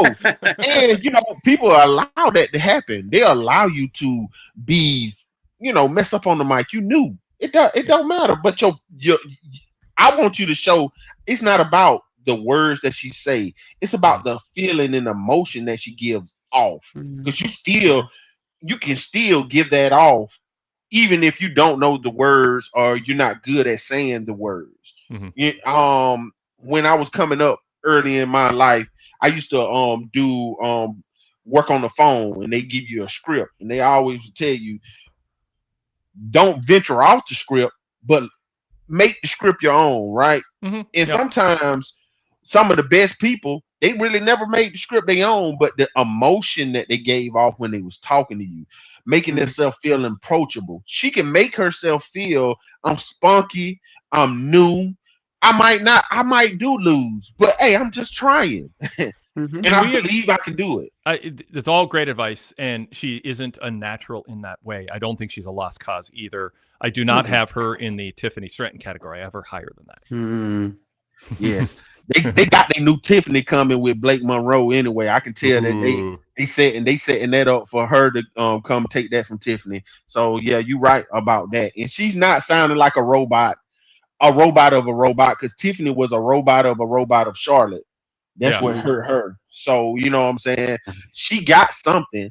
I just want her to be around and don't want the crowd to die on her, and they don't give her the chance to show that once she gets that comfortable. Get comfortable with that, because that done hurt so many people before. What else, Terrell? And I know y'all was talking about Brock in the retirement, right? But you know, in MMA, a person, I think Ronda just did it this weekend. Oh, I'm finna retire. And she did that as a play to, yeah, but y'all can pull me back in if you give me another payday like this. And yeah, I'll fight Holly, but you got to give me the play. But I'm going to just say I'm retiring to get y'all to come give me something. So if you can tell a story that Brock did that, because he questioned himself. And then when he got back home on the farm, he lived some hay, got up in the morning, fed the chickens, feed the goats, or whatever he might have out there. Something hit him and he was like, you know what? I'm tired. And then maybe the master manipulator of Paul Heyman, who they keep saying, maybe sent him a video to watch of Over out here strutting around, feeling like the big stuff. And now he feeling himself that he beat you. And then your competitiveness came back and be like, hey, nah, I can't let this happen. Because at the end of the day, some men are, you just, something to strike you and you competitive and you like, you know what, I question myself. You see that with great athletes all the time. I might finna retire, but then something hit you and like, nah, I think I can do just one more. And they'll come back one more time. And he can come back. He can lose to Oba. A longer match, giving you something more. You didn't see that last time. It's been a minute since we've seen Brock in a long match. We haven't seen Oba hurt. I think sometimes we prescribe rules to how things should go without taking into account that Brock's promo or Heyman's promo for Brock might own that it wasn't haha, we fooled you, but instead Brock was torn up. He saw a sports psychologist, who said people win and lose. You haven't experienced that a lot, but people win and lose. In this guy's a force, but quitting, you're never gonna be satisfied if you quit. Don't retire. Don't step. Like Brock could literally come out and go. I mean, it's not his character. I'm not proposing this as a promo, but the implication of however they handle it could be essentially another wrestler would be like, yeah, I was devastated. I lost. And I couldn't imagine ever. It's like, I don't know. There's sports analogies. Timberwolves just get schooled by the Spurs and they're going to break up the team. And they probably will and should. But they could also go, we're not going to let that stop us. We were ready to break up the team and give up. We are not constructed to beat Wemby and this just young upstart phenomenon that the Spurs were. We're gonna come back and prove. We're going to make the Western Conference Finals next year. Okay, you could tell that. I don't know if Brock's the right guy to tell the story in that way, but I think there is, Darrell, something to that idea that it wasn't a haha, we fooled you, which is stupid. But instead, yeah, he didn't know how to handle it. A few weeks later, it's like he's just like his wife's just like, you're pacing around the house. You're just throwing bays of hail in the barn in anger every morning, and you're waking up and scaring the dog. Like, go just try to beat him again. Like, that could be the story. Yeah. Yep, that works for sure. I mean, my wife doesn't like when I'm around the house too much either. She's don't you have some work to do or something? 7-Eleven says, eat, sleep, retire, repeat. That's a new T-shirt. Yeah. And Brock, like I said, Brock is a competitor. He probably, you get tired. Your wife might told you, hey man, don't come back to the house until you scratch that itch and you got rid of it. Because I don't need you here like this or whatever. Sean says it was a great moment. They should have let it be. But the moment wasn't designed to be great. It was designed to have this chapter in it. You're wanting it to be something, Sean, in the chat, that it was never designed to be. Like, there would have been a huge audible to say, oh, that retirement went so well by Brock. Let's actually give up the whole summer of storylines we have for him because people like the angle. The angle was, it's not like they did the angle like, oh, let's reconsider this and ruin a good moment. The good moment was always intended, I'm assuming rather safely, I think, to be part of a story. I hope it's not, haha, we fooled you. I hope it's Brock was devastated. Those are real emotions in canon, and you can still have that, Sean. That was a real canon storyline moment for the Brock Lesnar character. That's why I don't like, and I kind of went off on Friday on it, stop craving feeling like a promo is more real, that two people really hate each other. Just every story should just be immersive and believable. That's at a top level. You don't need to have the idea being, well, no one will really enjoy pro wrestling unless they think something is more real than normal. And like with Brock, this doesn't have to be it doesn't have to be in that category of, oh, we feel so good we fooled the people, the misdirection, swerve culture. It actually could be, and I hope they do own it as part of canon, not some haha, we fooled you moment. So anyway, I get what you're saying, Wade. The moment was supposed to be a cementing, or not a cementing, because I think that's what the next match is, but it was supposed to be the revealing of a new star. We got a new star here. Boom, here he goes. And I think the second match is supposed to be the cementing of that star.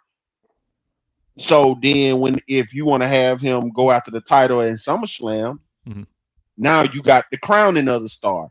3 different steps, a story periodically told, and then the ending of a legend at SummerSlam, hopefully in a retirement match, maybe, or something like that. A 3-part story. Sunderland says, I don't want to see him come back to do the typical Brock gets his win back, Oba gets a win, and then Gunther challenges him for his actual retirement. I don't want to see that anymore. Southern Vision 3 says, I'm hoping the story is Oba beats him again, which leads to Brock questioning himself. If he's washed up, then he gets baited back for one more match by Gunther, who officially finishes him. Derek is in Derek Mitchell in the chat. Yes, his wife Sable walking around the house telling Brock to go back to work. And honestly, Heyman can tell the story. He can be like, people think Brock, he can steal the phrase. People think Brock did a haha, I fooled you. No, that was real. Brock, and I don't mean real. Like, I mean real and canon. Like, I just hate this pseudo shoot nonsense. In Heyman can say as a storyline, not because he's lying, but it's part of acting and this whole presentation of pro wrestling. Brock really was stepping away. And his wife said, you need to fight again because I can't live with this version of you ever again. You know what I mean? Like, there is a story to tell there. You don't want Brock to turn babyface. This is a key against Oba. Oba's a babyface. You don't want to split crowd because we're doing, that phrase we don't use that, people think draws money and it just muddies everything up. So I think ultimately they have to figure out a way to make Brock the heel here. And maybe that is, haha, we fooled you. I'm not endorsing that. No, don't do that. Because Brock didn't know he was going to lose to Oba. Like, in canon, Brock thought he was going to win. So why? So weird to think after he lost to Oba, he conjures up, I know what I really care more about than losing to Oba is making everybody think I'm retiring. Right. And I'm going to sob on command. Fake emotions that's going to look believable. To what end? That's a question every booking meeting should ask when they come up with something they think would be cool to do. To what ends? To what ends are we doing? It had gain him nothing. In the rest, you have to get inside the wrestler's head and say, would it make sense for Brock after losing to Oba to conjure up in his mind instantly and then be able to manifest sobbing? To what ends would he do that? Brock should be pissed, tearing off turnbuckle pads, throwing chairs, taking an axe to the ring post. Fine. But why would he want to fool people? Brock doesn't give a shit about fooling people. He was devastated by losing to somebody he thought he would win. He would beat. So the only sensible thing to do is to let Sean in Tennessee have his moment. That was a real moment. But in the weeks that followed, he can't sleep. And he should, I mean, just, there's a way to own that. And by the way, Standard Deviation says, I don't think there's any element of haha, we fooled you like Seth Rollins. It's just pro wrestling storytelling, isn't it? So, yeah, I hope so. Sadler Vision 3 goes, I always felt like Brock was going to retire at home in Minnesota at SummerSlam. Yep. Brock was doubting himself. And he's an athlete. In that moment, Brock, the first time ever in his career, he doubted himself. And when he doubted himself, he just, you know what, he started sobbing. I quit. I can't believe it. Like, I brought doubting myself, and then that doubt turned into questions. Like, did I really just quit? He really wasn't better than me. He wasn't better than me. And then maybe a call from Paul Heyman or a message from Paul Heyman even made him turn them questions into fury. And that's what we saw tonight. The fury of Brock. I can't let this. No, he didn't beat me. No, he didn't beat me. I beat myself. I had a little doubt. So what I hope is not the case, and I've been told they're not doing as often as people think. In fact, almost never are they booking storylines for WWE Unreal. But 7-Eleven in the chat goes, can't wait to see an Unreal episode of Triple H and Paul Heyman think they're so clever faking Lesnar's retirement. That'd be pretty disqualifying. I know. Derek Mitchell says, everyone wanted Brock taking off his boots and gloves at Mania to be the culmination, but he was never retired. Standard Deviation says Unreal can sell it as a real retirement. Surely.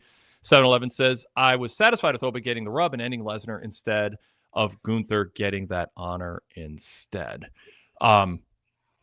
Yes, but they didn't book it and then change their mind. It was never going to be that. Standard Deviation says, Brock watched Oba each weekend and ate away at him, so he changed his mind purely to beat Oba.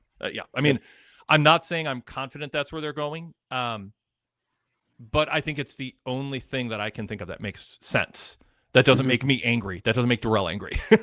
Like it's got to be that. And Standard Deviation goes, it makes sense because that was a moment he realized he's no longer the biggest lion in the jungle. Sure. And but in the safety of his own home, in the weeks afterwards, he said, you know what? I can take that guy. I can beat him.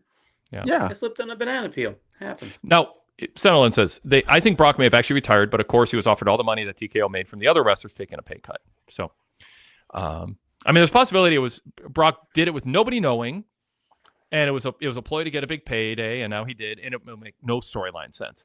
Sean Plishit says they won't tell that story even though they like it. Derek says, I don't believe Brock doubted himself either.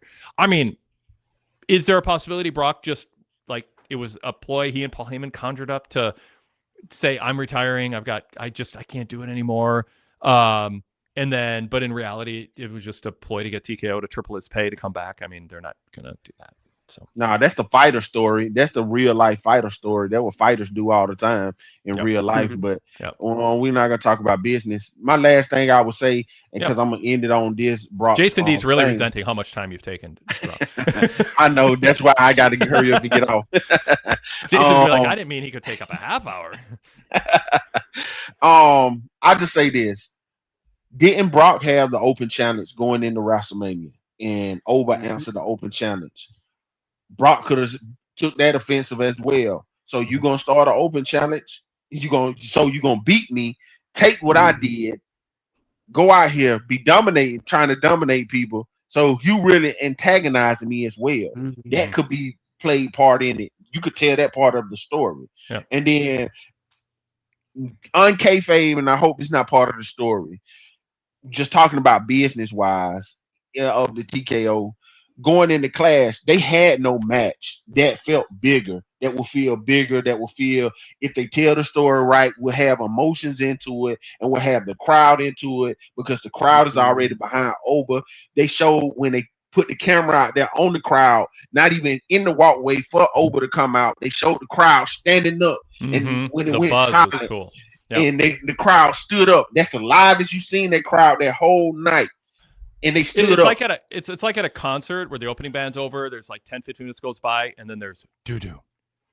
There's just a noise like doo-doo, and you're like, "What is that?" And the crowd's like, "Is it the band coming out? Like, is the lead act coming out?" Because no, it was just a guy moving a drum, or no, it was an intentional beat to signal yeah, we're 8 seconds away from the big screen coming on and the main act coming out. It has that kind of chills vibe that you can't. I mean, you can manufacture it with the piece in place to be manufactured or amplified, and they've done that with Oba. You can't make that with a lot of people. And think about it next week, how the crowd gonna stand up when they see him come out, because they're gonna want to hear his response or see what his response gonna be to Oba, and it's gonna be the Monday before Clash, so that's a good go home show. What they did tonight was, and if they tell the story right, set up the Monday before Clash to be perfect. And you see them standing up now, which they have every week since WrestleMania and before WrestleMania. They're gonna really stand up next week, and you just gotta hit. You got to hit a single, just hit a single. But hey, that's it for me. But that's what I think. Thanks, Earl. Appreciate it. Peace out, y'all. Good stuff. Yep. This is interesting. From 7-Eleven. I just think it sort of ruins the whole retirement angle now, because everyone's going to doubt when someone actually retires and leaves their gear in the ring. It's kind of like the X signal. Like they once people caught on to that, then they started doing it for fake injuries to tell a story. However, if Brock really in canon, so I don't like this pseudo shoot nonsense. I want everything to be in canon in pro wrestling. I don't want you to make me think, oh, they broke script. Like, just write a damn good script instead of trying to give people a buzz from thinking something's more real than everything else in the show. Sure. But that's just me. But I believe it's better for the industry. But in canon, Brock's retirement can be real. 7-Eleven. It was in canon. It's as real as every other retirement where the gloves were left in the ring, because he was devastated from losing, and his reaction was a complete breakdown. He, I mean, in canon, and again, we might have to conjure it up in our head, but it's consistent and will be validated over time. He was thinking about retirement. Maybe he was thinking, I'm getting up there, I've had enough. And maybe he was thinking, I'm going to beat Oba and retire. That's going to be it. My final exclamation mark is putting an end to this guy. And then he lost. And so instead of retiring and smirking, he retired and sobbed. It wasn't a fake retirement if it is owned in what comes next in the story. Then it is as real as every other retirement, to emphasize the term, in canon. Every retirement that's happened where someone, like, it was canon that they're retiring as an active cast member on this fake pro wrestling show. This was a real retirement by somebody in a fake wrestling show. It's a scripted. Every retirement is scripted. This one just happened to be one where the guy would come back because he couldn't sleep at night. So I don't think it should ruin anything, but it should be done only if you're going to own it and it's a really good story, and you shouldn't do it 3 times in a row. Sure. Yeah. This isn't the same as like a retirement match where the stipulation was that the loser has to retire and then he comes back in 2 months. This was sort of a spontaneous gesture, and he's a heel. He took it back. He said, "Forget that. I want another shot." Yep. All right, let's bring Jason D in. Jason, welcome. Thanks for waiting. Are you mad at Terrell or us for taking so long? Yeah, Wade, I'm very disappointed. Yeah. It's funny. You know what? Is that huh? Oh, good. Your cell signal cut out, so it's like, oh, we waited so long. Jason's phone lost its battery power. Yeah, when I started, right, when you first went to me, it was Tuesday over here and Monday where you are. Now that Terrell's finished, we're caught up on the same day almost, at least on the East Coast, because it's probably still Monday over there, your time, Wade? Yeah, it is Monday for me still. Terrell's all good. Listen, regarding this whole Oba Brock thing, this is the way I look at it, right? This is not so much about Brock. This is about Oba overcoming an obstacle that he didn't think was going to exist. And it's an obstacle that we sort of share with him. So go back a couple of weeks, right? I believe this is the story they're trying to tell, and maybe as always, I'm giving them more credit than what they deserve. But go back to the match that he had with Otis. He wasn't able to deliver the fall from grace as he typically would. So he pointed to his head and said, I've got to think about this now. He put him on the top turnbuckle, and then he gave it to him from there. Okay, so he showed his smarts. Last week, there was no open challenge. People didn't come out to him. So then he thought, okay, I have to take it to the people. He had to adjust and went backstage and did what he had to do, right, in order to prove his point. Now he's thinking that he's slayed this beast. It's out. He doesn't have to worry about him anymore. Now Brock's come back and he's like, no, I'm not finished. You're going to have to deal with me. And it's a psychological thing where Oba thought, I'm completely done with this guy, but I'm actually not. And he could be more dangerous than ever now. And that's it's. And now we kind of share that because we sort of all got caught into Brock's retirement. We were made fools of in a sense. So was Oba. So together as an audience with Oba, we have to overcome that. And now Oba has to overcome this obstacle. It's not necessarily about Brock. It's about giving obstacles for Oba to overcome, which makes him more sympathetic to the audience. That's, I believe, the story they're trying to tell. For just so I understand, are you saying that Brock in his mind said, if I lose, he thought this ahead of time or right after losing, I'm going to fake a retirement so that Oba's guard is down to give me an advantage when I attack him from behind weeks later? In canon, you could, as you mentioned, Wade, Brock wasn't thinking, okay, so we're talking about kayfabe here. In canon, Brock wasn't thinking that he was going to lose this match. Jason, so I don't forget to say it. Kayfabe means everyone pretending it's real. That's Okay, different than sorry. canon. I'm not ripping. People misuse kayfabe all the time, and it like I don't want to be like the wrestling terminology police, but I sort of sometimes can't help it. Kayfabe is when you go to a reporter outside of the confines of telling a story on TV, and you look a newspaper reporter in the eye and you go, no, our matches aren't fake. Yeah, sometimes a guy ducks a punch or sells it to give his opponent a false insecurity. But no, we were really fighting out there. That's kayfabe. Kayfabe is not whatever else, like the way you use it. I'm not, everyone uses it. Not everyone. So many people use it that way. But the proper term is canon or storyline. Kayfabe is outside of canon pretending it's real. And when people say kayfabe is dead, it's sort of like Shades of Grey. Like, stop saying it. Nobody knows what they're talking about when they say that. And they also don't understand that it's only dead by the choice of really bad bookers and people who don't understand this industry and haven't followed it long enough to understand how it absolutely, the way they mean it, even though they're misusing the term, it still can exist if you just tell better stories. That parenthetical aside, and Jason, I do apologize. I had that in me, and I was like, I got to say this. I'll throw back to you, and I promise not to interrupt unless you trigger me again. No, that's fine. No, I get it. It's an important clarification. I kind of just used it willy-nilly, but it's important that the teacher, yes, I get where you're coming from. That's Cool. right. So in canon, the story that I can believe is that Brock at that moment thought that it was all over for him, right? And that because he wasn't going in there to lose the match, he wasn't planning on retiring, but he said, "Look, I can't beat this guy. He's too good for me. And if I can't be the biggest and loudest and strongest lion in the jungle, then I can't exist at all."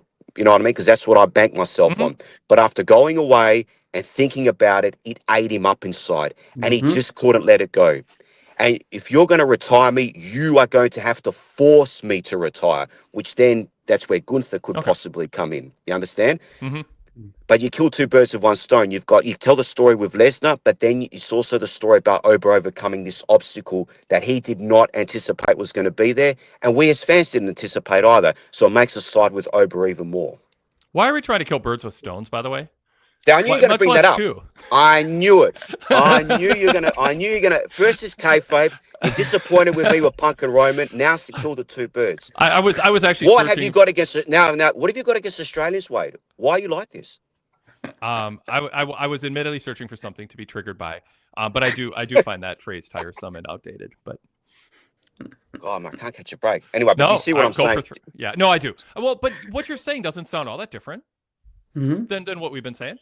I mean, it can be his retirement was not how we fooled you. It was no. Yeah, absolutely. And no, because I don't want to entertain people saying it's okay, including anyone in WWE, that it's okay that Brock did not actually intend to retire, because I cannot wrap my brain around the notion that he lost Oba Femi and in that moment said, I have an idea. In the devastation of my loss, let me tell a story with it where there's the only purpose is make Oba think I'm not going to come back and trick him into that. But nobody's thinking that after that kind of a loss. Sure. It would be a dumb story. And then it would be, haha, we fooled you with an insulting veneer of sophistication over false sophistication.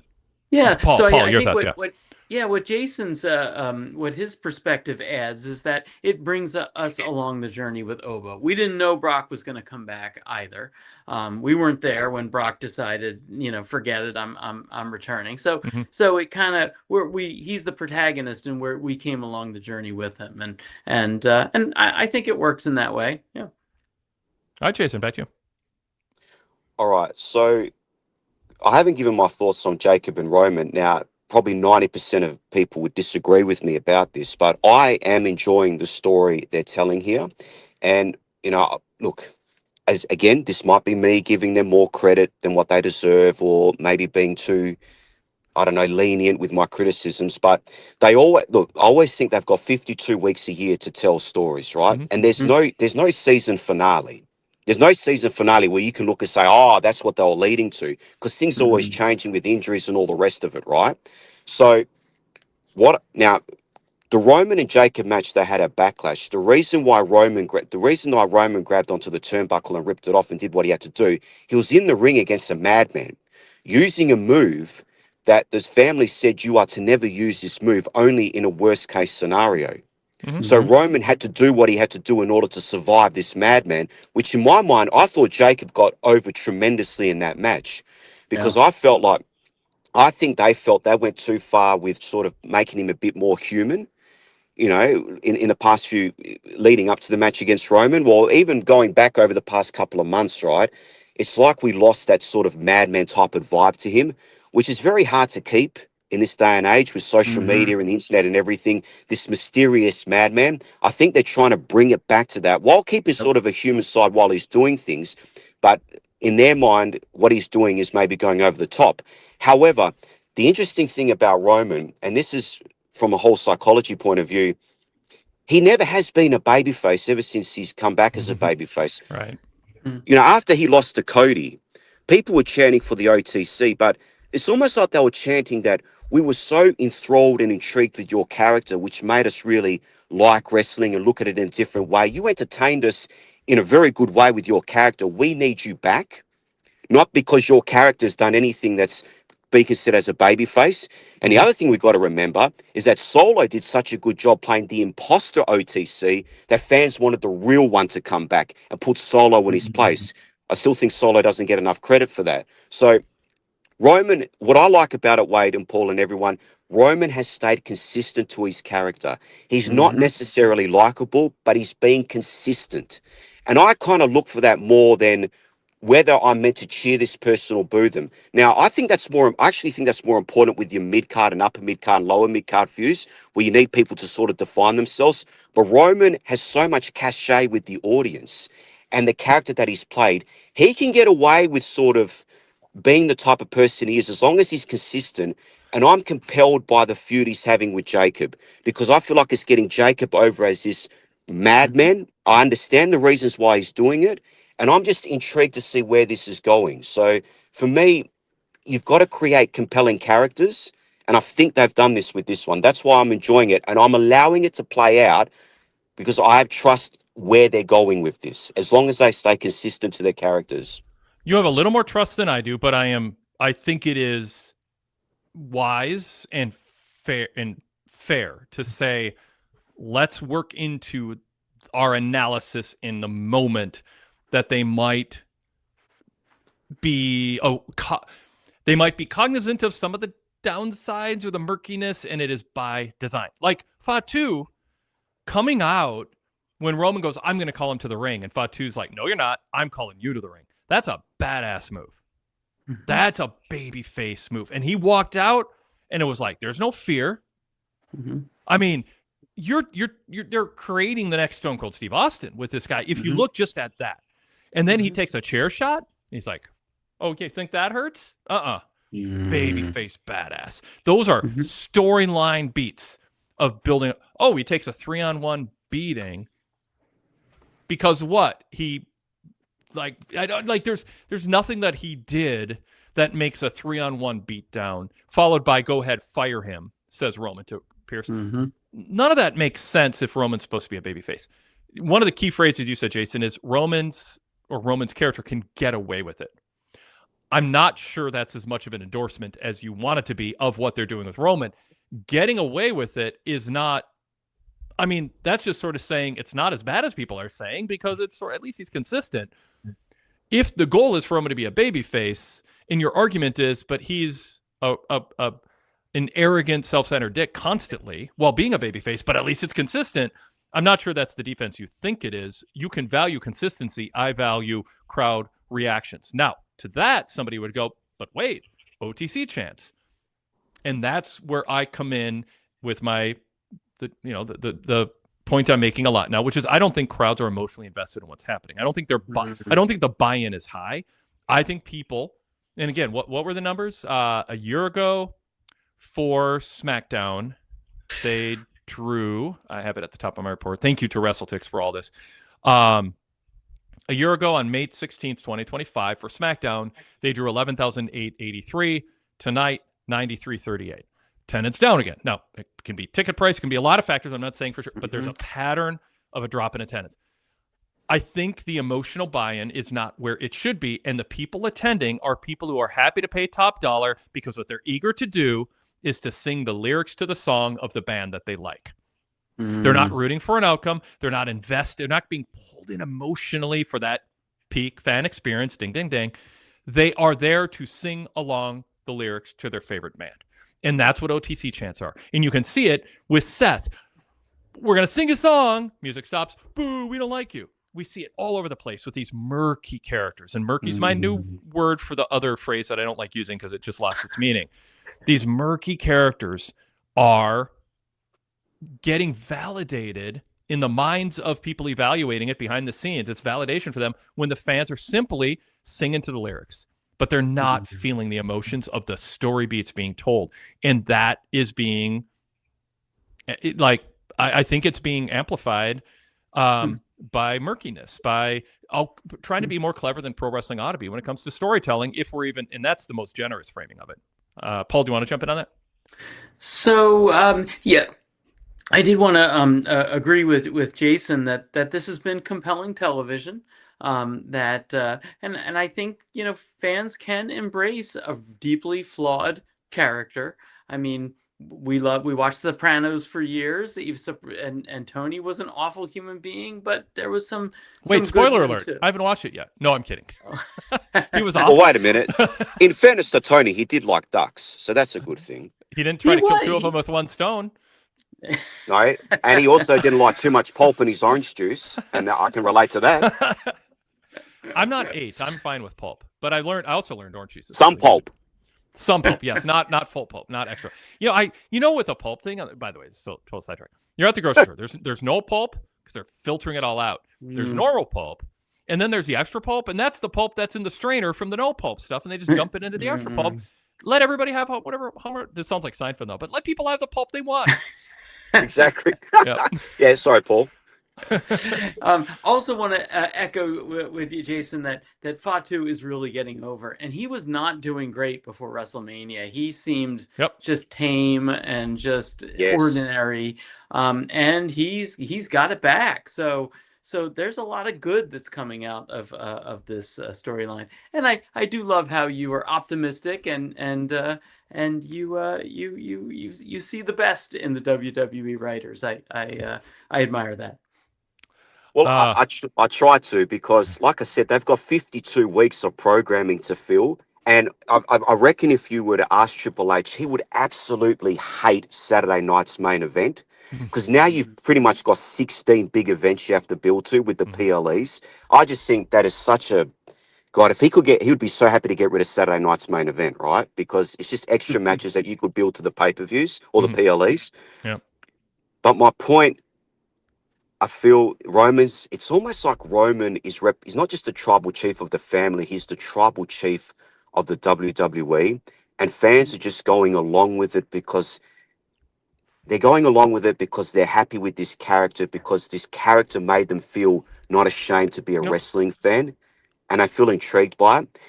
And I'm not discounting that, Jason, but I think I think the communal chants undercut your argument a little bit, because they're chanting things that aren't because they think they made people, that you're saying, oh, they chant OTC because he made them not feel ashamed to be wrestling fans, but they chant a lot of stuff just to chant it. Get the tables. I know, They don't think tables saved them from being embarrassed as a wrestling fan.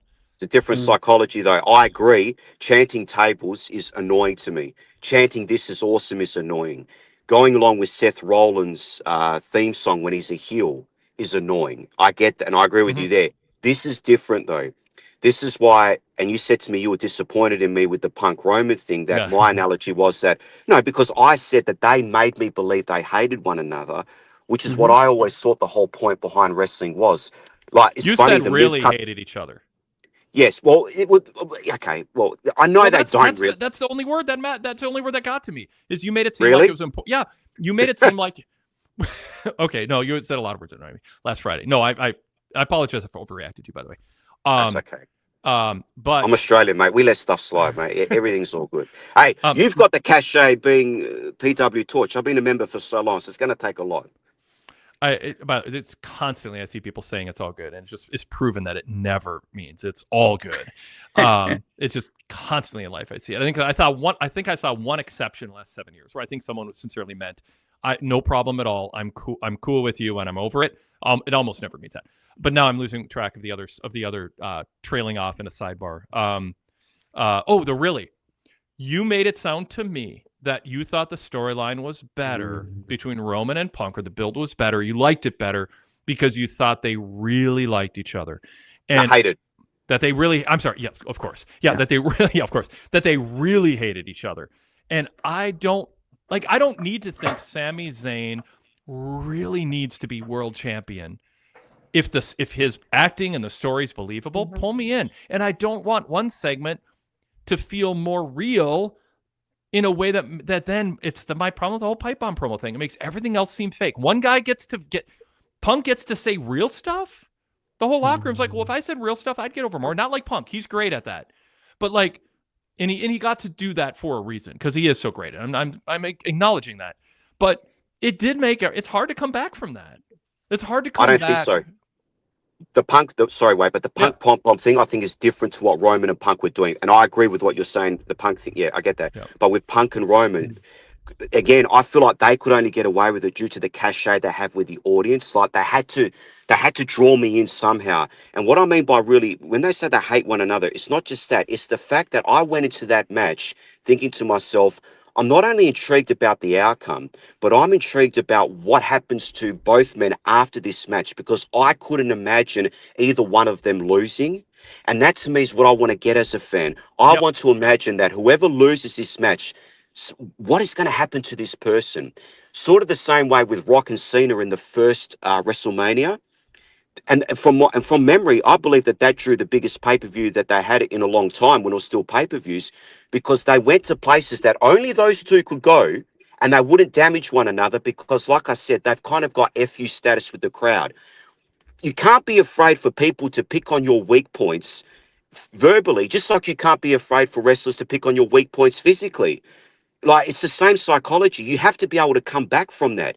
And if Punk and Roman are dishing each other bullets verbally, it's not how many bullets you take, it's how many you take and then fire back at the other. And the fans understand this. Nothing that Roman or Punk said, the fans are like, oh, I'm not going to cheer Punk or Roman anymore. It's almost baked into the cake. It's how much you take your resiliency verbally and fire back at it. That's why I thought it didn't do either of them damage. It only made me look forward to the match. But it's only in that situation because you have to have the credibility behind you to do that. Chad Gable can't do that with, say, someone, like a Ludwig Kaiser or whatever. You can't go too far with that because then it would damage the person. Or Austin Theory. Remember, John Cena ripped Austin Theory apart. Theory didn't recover from a couple of years. He still may not have recovered from that, from the perception. Punk and Roman can get away with that. That's what I'm saying. There are rules for some and rules for others. So do you think Roman saying, Punk, you post on Instagram and you say you're happy to be here and you're an ambassador and you love your job, but you're miserable backstage and you're moody and everyone's just like, what Punk's going to show up this week? Bipolar Punk. Is he going to ruin everyone's mood? Like that's essentially what, Roman was playing into the notion that Punk sometimes comes in super worked up over something that doesn't matter and shouldn't matter to a multimillionaire, but it's ruined his day because, as his wife touts, therapy works and Punk's, could use some. That's the implication of of Roman's promo. How does undercutting the core of Punk in going to a weak point that has nothing to do with I can beat you in the ring or I don't want someone like you representing this company, how does that help somebody who's going to be a babyface after the match? You're saying that is an asset because I got warm fuzzies or chills because I thought these guys have the cachet to shoot on each other in a way that's totally counterproductive to what they want to do after the match is over. Leave that stuff out and do all the other stuff that you're touting, Jason, but leave the stuff out that's meant to make people go, ooh, this could be real. 30 years ago on the April 15th, 1996 Raw, Jim Cornette tried to make people think that Vader was going to shoot on Razor Ramon. You know, I mean, like, why would you, like, this isn't a new thing, but why do you want to introduce into wrestling storyline something that jars you out of the immersion that everything is real by saying, oh, normally when we insult each other, it's real, but not really, because now I'm going to say something that is totally counterproductive to canon to prove how real our hatred for each other is. I just philosophically think that's ridiculous. I agree with you for 90% of things. I just think that there are certain wrestlers that can get away with it, and the joy that most of the fans have for CM Punk coming back, they're willing to put that on the back burner and say, yeah, maybe what Roman's saying is right, but that doesn't override the joy that I have seen CM Punk back in the ring and back in the company. And also, Roman did such a good job as a tribal chief, and it's the whole context of him taking the negativity of the fans and coming out better for it. And I think there's just this inbuilt respect fans have for Roman, that for 5 or 6 years he was built as a top babyface. He was pretty much rejected. He has this whole new character, and he showed, wow, man, like, you really are it, Roman. So, but that's the point I'm saying, Wade. So there's only certain wrestlers can get away with it. You wouldn't want to do this all over your program, because then you would be undercutting everyone. So my 90, you said 90-10, you agreed with me. Let me just throw another 90-10.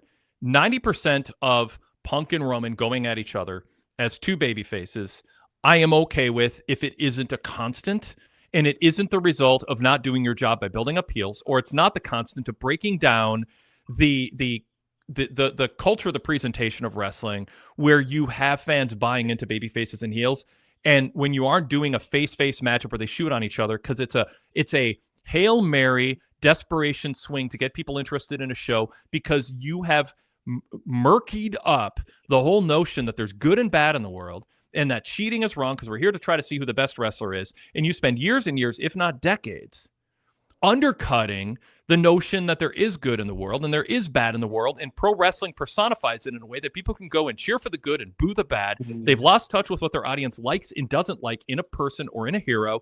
And so our only recourse is to put our two top stars against each other and have them not cut a good promo in canon, but instead make people sit at home and go, oh, this feels more real, so now I'm going to watch the event. It was an act of desperation, or it was an act of a result of years, if not decades, of undercutting the core notion by having announcers, babyface announcers, go, you do what you got to do to win when a heel cheats. They've invalidated the structure of what makes pro wrestling work. I'm not saying it has to, your babyface has to be Bob Backlund or Bruno Sammartino from the 70s. That is a straw man argument, and I don't want to hear it.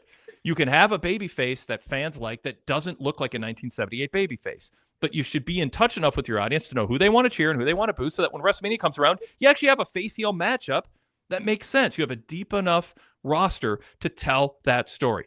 The 10% but that's not even my main point. I could be okay, even if, okay, it's our desperation. We're paying a price for years of not understanding our fan base and getting hung up on trying to be prestige TV or shades of gray. And we're just on a bad course, but we got to try to fix it. Well, you can fix it without the 10% of the comment. There's just 10% of what Roman and Punk said to each other that I would have taken out. The other 90% is fine. You got yourself in a predicament because don't have heels lined up, and you've lost touch with what your fans like, and you've undercut the whole notion that there might be good and bad in the world, and pro wrestling is a good outlet for fans to buy into that if you tell a good story. If you stipulate to all of that, you just don't have to actually say some things that look like you're trying to have fans buy into something being real when it's still part of the work. It's just breaking the logic, the normal internal logic of the stories you normally tell. I just won't endorse that. I think it's It's not even a cheat code. It's hack.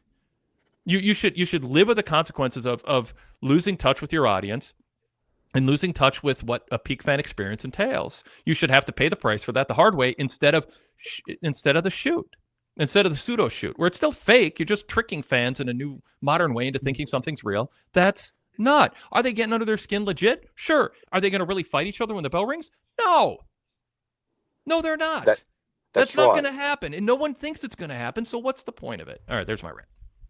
I know. I see what you're saying. It's just when Roman said to Punk, "I really hate you," that drew me in. Now, if you're going to go with Roman and Punk, like I said, I just feel like there's some rules for some, a select few, and it's that situation of Punk versus Roman. I don't mind Punk saying I hate you, Roman, but I want him to hate him for reasons that have to do with canon, not reasons that have to do with other things. And I want Roman to hate Punk, but not because Punk is actually seen as an asshole behind the scenes by all his colleagues, and his whole public image is a facade. Roman shouldn't bring that up. That doesn't help anybody. That's my point. You can hate each other, but you hate each other for reasons that fit in canon and aren't this desperation, hack, cheap booking technique that's like, well, we got nothing left to get people interested in this, so now let's start undercutting each other with shoot comments that are totally not canon. They have nothing to do with the storyline characters. Paul, jump in. Yeah, I totally agree that it's not worth it to take you out of suspending disbelief and then making you question that everything else you just saw was not real. But I do agree with Jason that these guys were good enough. They told a good enough story. They gave compelling enough performances that it wasn't that bad, that it didn't hurt them that much, that it didn't ruin the entire experience.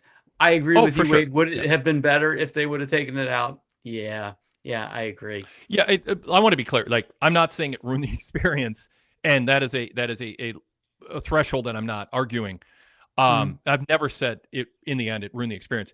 It is a matter of principle that I want. It's, to me, I use the word symptomatic a lot because I think that's a key for some of my arguments. I'm not saying in and of itself it's damaging.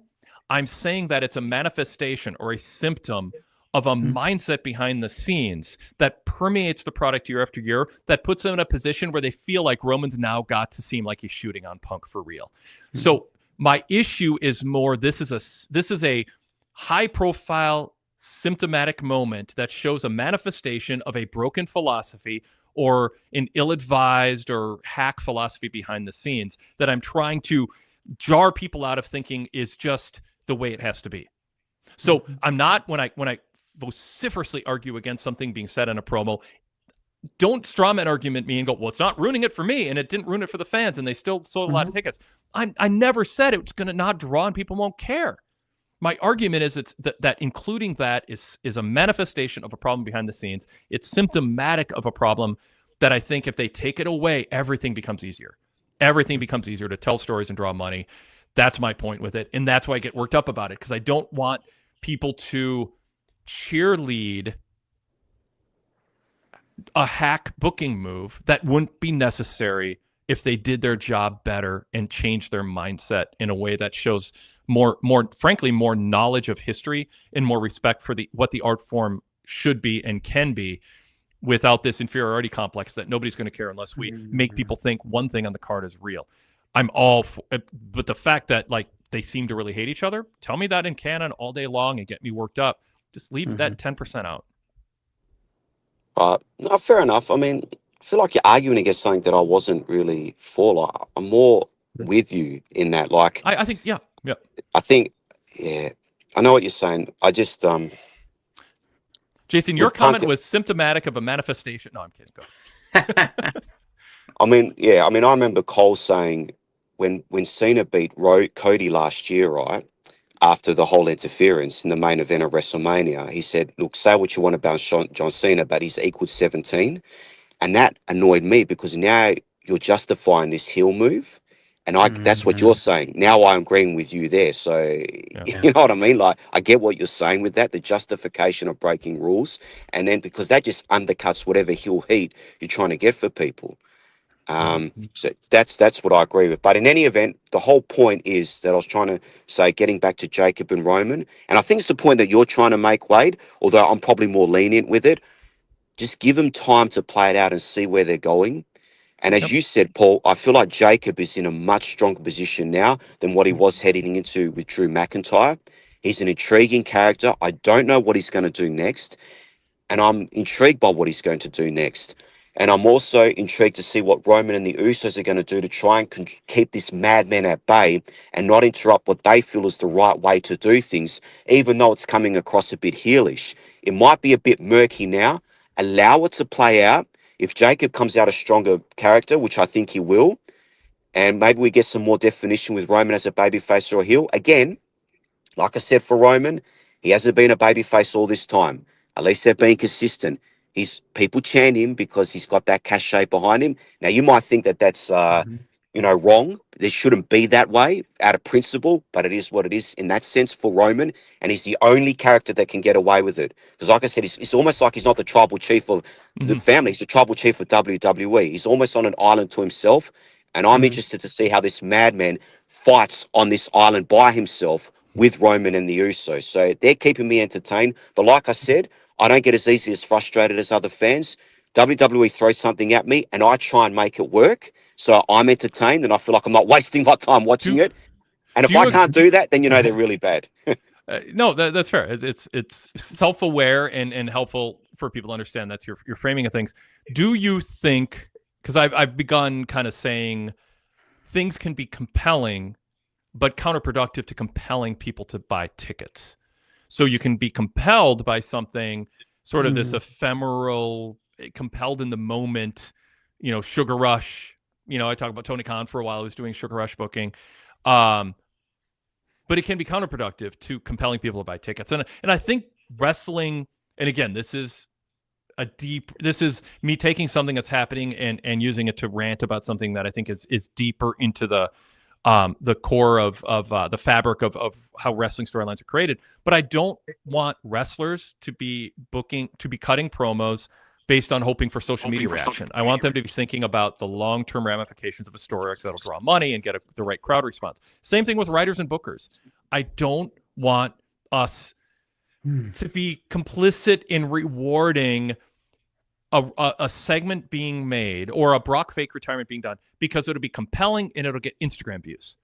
I want to be a loud voice. I just can't help it. I've loved pro wrestling and watched pro wrestling for too long to just sit back and be part of a chorus of people who don't know any better and cheer, doing something for the sake of being compelling instead of doing something, even sacrificing some compelling elements that might get a social media buzz to try to create a story that'll compel people to buy tickets. So you have 2,000 more people attending Raw this week instead of 2,000 fewer than attended SmackDown a year ago. Do you agree with that, Jason? That sometimes you're giving praise to something that's compelling in the moment, and then creating a story in your own head of why it might compel people to buy tickets, but you might be overemphasizing. I'm intrigued, but you're not stepping back and going, but is this intrigue going to lead to? Is it best for business, to use that phrase? Yeah, I see what you're saying, but I think if ticket sales are down, it's because I feel like there's a perception out there that TKO are overpricing tickets, and people do not want to reward that. Yep. I just feel like there's a perception out there, and I think that is stronger than how I think for most part, people that go along to WWE, they're happy to go along. I just feel like there's a perception they don't want to reward the high ticket price. I think that's overriding everything. Certainly, they could have done a better job with Cody because he seems to have been undercut, in major feuds year by year. I think it's the ticket pricing and the perception of, you know what, I might just watch it on Netflix. Speaking of, you took the word talking about. Every time Netflix raises their price, people go, that's it. That's too much. And then they look at their viewing schedule and what's coming up next, and they think about how often they use it, and like, all right, I'll pay $3 extra a month because Netflix is putting out enough content to keep people from mass canceling, even as they raise their prices. So you brought it up, but in a different way. I'm countering by going, if WWE had people really into a storyline right now because they had faces and heels aligned, they got people People were emotionally invested, not just looking to sing lyrics to their favorite band, but they were emotionally invested in a story where they had to see how it turned out. I think they'd pay these prices. Now, with everything, there's a break point. No matter how good a pizza is, if you charge $450 at the mall for a pizza, might be the best pizza, nobody's buying it except the NBA player who's like, look what I bought because I'm rich. And they walk around with their $450 pizza because people, it would just, because money means nothing to them or they want to show off. Yep. That's kind of what WWE pricing could be. And that backs your argument, Jason. They have pushed fans to the point of resentment. But there are fans you can, and I'm not even arguing. I'm more presenting both sides, and I don't know which it is. But I think there's other factors going to be in play too. But I do think if your product is hot, I mean, fans will make this one-time exception, and then it'll show up later. You know what I mean? Like, oh, but I got to be there to see this, and I'll bite the bullet and I'll pay for it. So, I mean, it's a little bit of it's some of both. I don't know if it's 80-20 or 20-80 or 50-50, but I think both of those are playing into it. I think fans just want to see stars, people that are larger than life and intriguing characters. That's what I think fans want nowadays. Yeah, but they do, and but that plays into the communal go to see your favorite rock band and sing along. I think what really draws fans is I need to be there to be present for this storyline crescendo that I am invested in, not just I want to see the star in person. People don't go to a movie theater to see a star. They go to a movie theater to be taken on a ride with a star. Well, yeah, I mean, I agree with that. I mean, that goes without saying. You know, I mean, you want to go there. Like when they came to Perth, right? I wanted to go for the experience, but I was also drawn in with what was, going on as far as their storylines are concerned. But look, like I said, right? Not everyone's like me. I mean, I try and watch. I mean, even when I was sampling AEW, right, I don't have the time to watch them, but for the most part, I was enjoying their shows until I go online and then I see people picking apart this, picking apart that. Kind of takes me out of it. You know what I mean? Like sometimes I could just watch this and enjoy it for what it is. And then when you hear other people bringing up things that you don't think about, you think, I didn't really think about that. And then it sort of like muddies your opinion of things. So our show is, I don't know. For instance, our approach to analyzing wrestling is not meant to make people want to watch pro wrestling more. In the short run, it's to point out things that are already causing people who would like to watch pro wrestling like it less. And by not turning away from it or rationalizing or making excuses for it, we're actually, it's not, my goal is just give my honest opinion and tell the truth. My goal isn't to help wrestling draw more money. But my point is to point out when I think things they're doing are undercutting the number of tickets they would sell, the number of people watching on TV. That's my philosophy and how I analyze it. It's not, you never hear me going, I hope pro wrestling has a good year. I hope they make more money. That's not my job as a journalist analyzing it. My job is, I'm my own boss, so I've decided that's my job, but I think it's the right approach, is what are they doing that's going to help business for people who aren't doing what you're doing, Jason, which is I don't want to be aware of things that they might be doing that are counterproductive because wrestling is a pastime and an escape for me. And I just want to enjoy it without thinking about all that stuff. I might like a band and then I might go and read a reviewer who's very well versed in music. He's like, you know what? There's a lot of kind of, I don't even know the terminology, but like derivativeness to the music. It's the chord structure is very trite. The lead singer is always using auto-tune and they, whatever. Like, well, now I'm going to listen to my song that just gave me like a good feeling driving my car. And I'm going to be thinking about all that stuff. My show's not here. Like the approach I take and the people who become attracted to our form analysis, they're not here to feel good about pro wrestling in the short run and come here for that. They still like it, obviously, but they want to watch it to enjoy it and escape to it. But they also kind of want to like hold the people in charge of it accountable for something that they value and they love by going, we're not going to just blindly accept everything you do to make us feel better in the short run. We're going to hold you to account for things that you're doing that are ill-advised, off base, ignorant, self-serving, hot shot that's a result of a lack of discipline, cronyism, greed. Like we're not going to turn an eye to things and go, but our job is to sugarcoat and make everything feel better in the short run. We want to call out all that stuff. And I think that's why I've been doing this almost 40 years. Mhm. But And I you- don't and you- blame I don't blame anybody, Jason, for not wanting to listen to me talk about wrestling if they just want to live in La La Land. And I'm Well, I not can't- saying that's you, yeah. but there No, are I fall in the middle with that, right? Because I enjoy the analysis. And here's the other thing, and before I go, because I know I've taken up too much of your time, but I think it's been a good conversation. The other thing is, Wade, and I think other people see this, you know, for a long time there, say 10 years ago or whatever, I used to watch WWE, but I wasn't excited about it.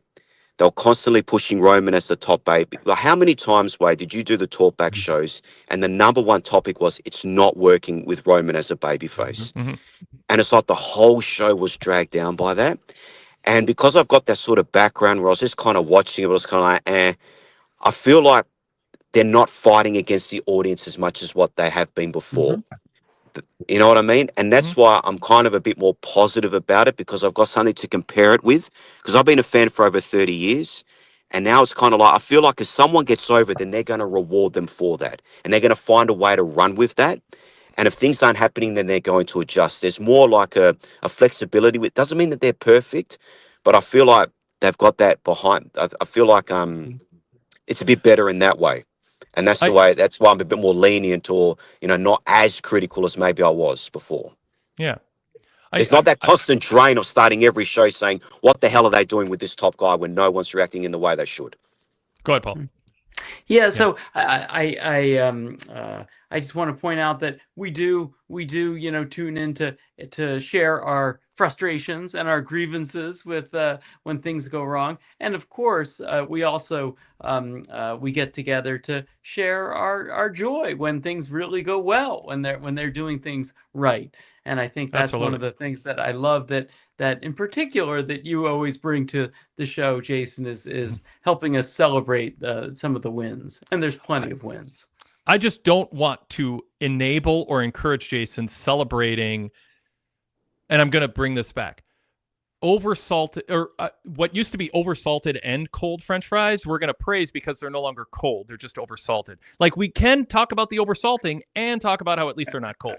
Like, we can do both. I don't think saying they're oversalted means that you're that you're not giving attention to the fact that, yeah, but at least they're hot. And I think that's what you're saying. Okay, there's things that aren't great here, but let's underline it's not like it was when Roman was, being miscast as a babyface. But don't say because the fries are hot, we shouldn't also point out they're way oversalted. That's it. You know what? That's an excellent analogy. So you got me there, Wade. I like that one. But hey, we're not the only. I think it's important for people to understand that when you're presenting a point of view, like you sort of your own biases, if you like. So when people listen to me and think, oh, you're being too compliant, or you might be an e-drone or whatever it is, at least you know where I'm coming from. But I'd like to think I add somewhat of an intelligent argument as to why I'm feeling that way, not just because I'm just some fan that's just going to go along with everything. Like, there are reasons behind what I say, even if it's clouded by looking at the glass maybe half full, maybe even 3/4 full. At least you know where I'm coming from. But hey, I'll leave it at that. Thanks, Wade. Thanks, Paul. I'm not sure when I'll be able to call in again. So maybe that's enough for me for the next 2 years or so, maybe. No, I'll take that personally, no matter what the reason. I hope you call in again. All right, good on you guys. See you, chat. See you guys. Yeah. Take care, Jason. I feel like we should play was that Jason's Brock Lesnar retirement, and then he's just gonna surprise us and make it come. Say it ain't so. So he just surprised. Yes, let's hope so. 7-Eleven says, "Wait, you need to go get some fries, man." I sense a theme. Yeah, I had already ordered pizza from Rectangle Pizza. They make great vegan pizza. And then I walked by. It's like it was one of those food halls. Is that what they're called? Why can I never think of the term? You go in and it's like a food court, but food. I don't know what. Yeah. No, but not a food court. It's like the standalone buildings where you go in and then there's community seating, but there's all. Yeah. Chat. Tell me what it is. Is it a food hall? I don't know. But anyway, so I was out there and pizza was coming. I didn't want to overeat. I was in the middle of a bike ride. I had to bike back. I didn't want to be. But then I walked by these fries. They're from. Was it a chicken place? I think it was a chicken place there. But I was like, oh god, those are like the perfect fries. They're crinkle cut, super crispy. But I didn't get to eat them. So yeah, I'm still thinking about it. Next chance I get. I don't eat fries a lot, but as people know who dine with me, when I do order fries with once a month. I want them hot. Like Okay. don't serve me Mhm. lukewarm fries because I don't eat them every day. I want good ones. Don't let them sit under the heating lamp for 10 minutes while you're doing other stuff. And No. don't oversalt them also. I believe that's important. Food court is not what I'm talking about, Sean. Food court is what's in malls. I'm talking about the new trend of the standalone buildings that this is going to drive me nuts. I still call them food courts even without the mall, but I hear that it doesn't make much sense. Yeah. But like there's not fast food. It's all Yeah. they're not chains. Like you go in and it's individual like entrepreneurs or small local res. Sean goes, I'm sorry, Wade, don't be so mean, LOL. I just said it's not a food court. Anyway, so I can't go on if I can't think about the word that I'm looking for. It might be food hall, and then I'm just going to be mad that I didn't just accept that it was a food hall. All right. So, what was I going to say? Oh, I know we're just like super long, but there's an email from John from Tennessee that's so on target. I want to give you a chance to answer this, Paul. John from Tennessee goes, we opened the show with a 3-on-1 beatdown of the baby faces on a heel. Fans don't really want to boo. I don't know if I've ever seen that. This Roman babyface title reign is off to an awful start. Do you think if the roles were reversed with Fatu as a face and Roman as a heel, it'd be working better? It just seems like Roman isn't capable of being a lead babyface. His entire presentation is such ass backwards. Thanks for all the great content. Everyone go VIP. I mean, it's kind of full circle, but yeah. I mean, I don't know that they want to do that, but it does seem like it's just like when Roman was being pushed as a babyface, but he was emotionally inaccessible to fans in a way a babyface had to be. He couldn't cut a babyface promo to save his life on a go-home show. I mean, at some point, you just sort of go, maybe he should be a heel. This isn't 2021 anymore. Yeah, although he got so much success playing this overly narcissistic character or embracing his narcissistic side. I'm sure the last thing he wants to do is go back to the pre-bloodline Roman, the babyface Roman that tried and failed. So I'm sure he'd rather be an overly narcissistic heelish babyface than go back to what he was. So I'm sure he's going to err on the side of narcissism. Yeah. Ask ChatGPT. The market at Malcolm Yards is where I went. It's recommended. And it's near the University of Minnesota. And they said it's called a food hall, a market hall, or a public market. So I don't know if that's what I'm looking for, but there you have it. Hey, food hall. Yeah. I mean, maybe that's it. I don't know. This is what happens when you go this long. It's late and I get obsessed with trying to figure something out that I might have already figured out, and I just won't accept it. All right. Anything else you want to add, Paul? I mean, we let the kind of callers lead the way in the chat, but any other segments on the show that you wanted to bring up? I want to mention real quick the Grande Americanos. Yep. Gosh, this storyline is like a black hole of wrestling talent. And I want to point out how the silliness that, I mean, they're such great wrestlers and they did such a great job in the ring, but the silliness, it just really breaks my immersion. When they act in an overly silly and scripted way, it kind of reminds me of the Mr. Iguana or the Danhausen. In isolation, it's fine and it's fun, but it makes everything else in the show seem unreal or it's hard to take other stuff seriously, and with that matchup a lot of it was serious and I think could have succeeded, but I just cannot wait for this storyline to play out. I'm hopeful that at the Noches de la Grandes or whatever it is that it's finally going to come to an end and free all these wonderful talents to do something more productive. I don't know, not to agree with you, I don't know if this is the epitome of what I'm about to be critical of, but there is a sense right now that WWE doesn't think serious pro wrestling can sell. You need to have a comedy break. You need to have comedy breaks. Yeah. I don't know. So like it feel, oh, nobody's going to take this seriously, so we can't. We have to make sure we don't take it seriously, because if our friends tune in and watch the show, they have to make sure that everybody watching knows that the people producing the show don't want you to take this seriously. And there's a comedy can work in a context of everything being real, because somebody is funny, somebody is kind of silly. But when it seems like that now becomes like, we got to have 20% every show in 3 different segments, it kind of, it feels like a sort of a, I'm embarrassed at my job, so I'm not going to take it seriously anymore and just be joking about it. Seth Rollins, Austin Theory, how did that go for a main event? We haven't talked about Austin Theory's role. He's a main eventer now, Paul. Yeah. How about that? I thought Austin was great in the match. I mean, his wrestling, it just looks so crisp. And I think Derek Hubbard made a comment earlier about how good he looked in the ring. Yep. But I think he seems like he's doing everything right, but he doesn't have that great chemistry with Logan Paul. He hasn't like differentiated himself. So he does kind of seem like the fall guy of the Vision. So I think in that way he's kind of hasn't totally seized the moment, even though I think his wrestling's great. Yeah, Eric Moy in the chat said best Austin Theory match I have seen, and then he goes, Seth made him look good.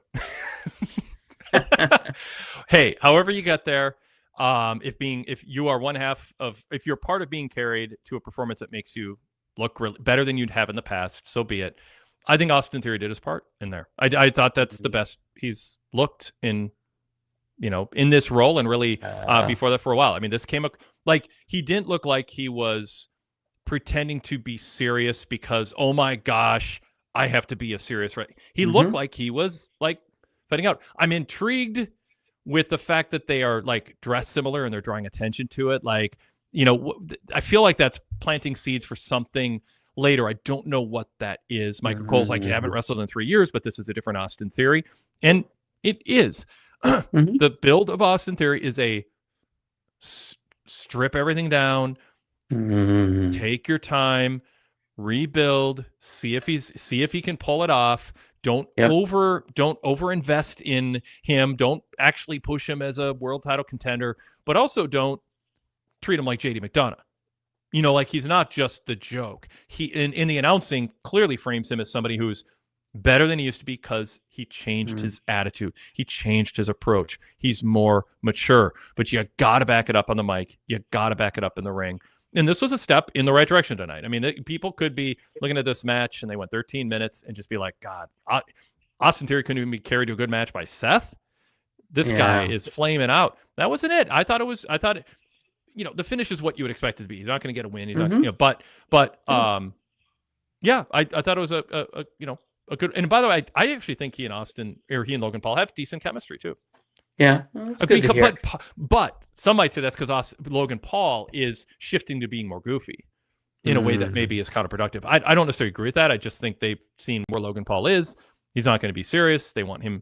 He has a skill for this, and now he's going to do kind of that stuff. But you brought up JD McDonough, and that's my worry for him, is that he'll become the JD McDonough. Great in the ring. There's nothing wrong with JD, but he doesn't differentiate himself and in a way that makes people excited to see him or invest in him as a character. But JD McDonough is a 5'8" bobblehead, and Austin Theory is a 6 foot, 6'1" like guy who on a poster, if you didn't have the baggage of his comedy stuff and all that, you look and go, that is a wrestling star. I mean, you would look at if you just line up, if you have somebody look at a WWE roster page and they're not a wrestling fan, go say pick out 10 people that you think are the top stars. People look at Austin Theory, his body, his face, they go, oh, that guy looks like an athlete who's got his shit together. Sure. So looks like a movie star. Yeah, JD doesn't have that. Austin Theory does, and that's why he's getting this chance. Because he's a good athlete, good look, and he has legitimately matured.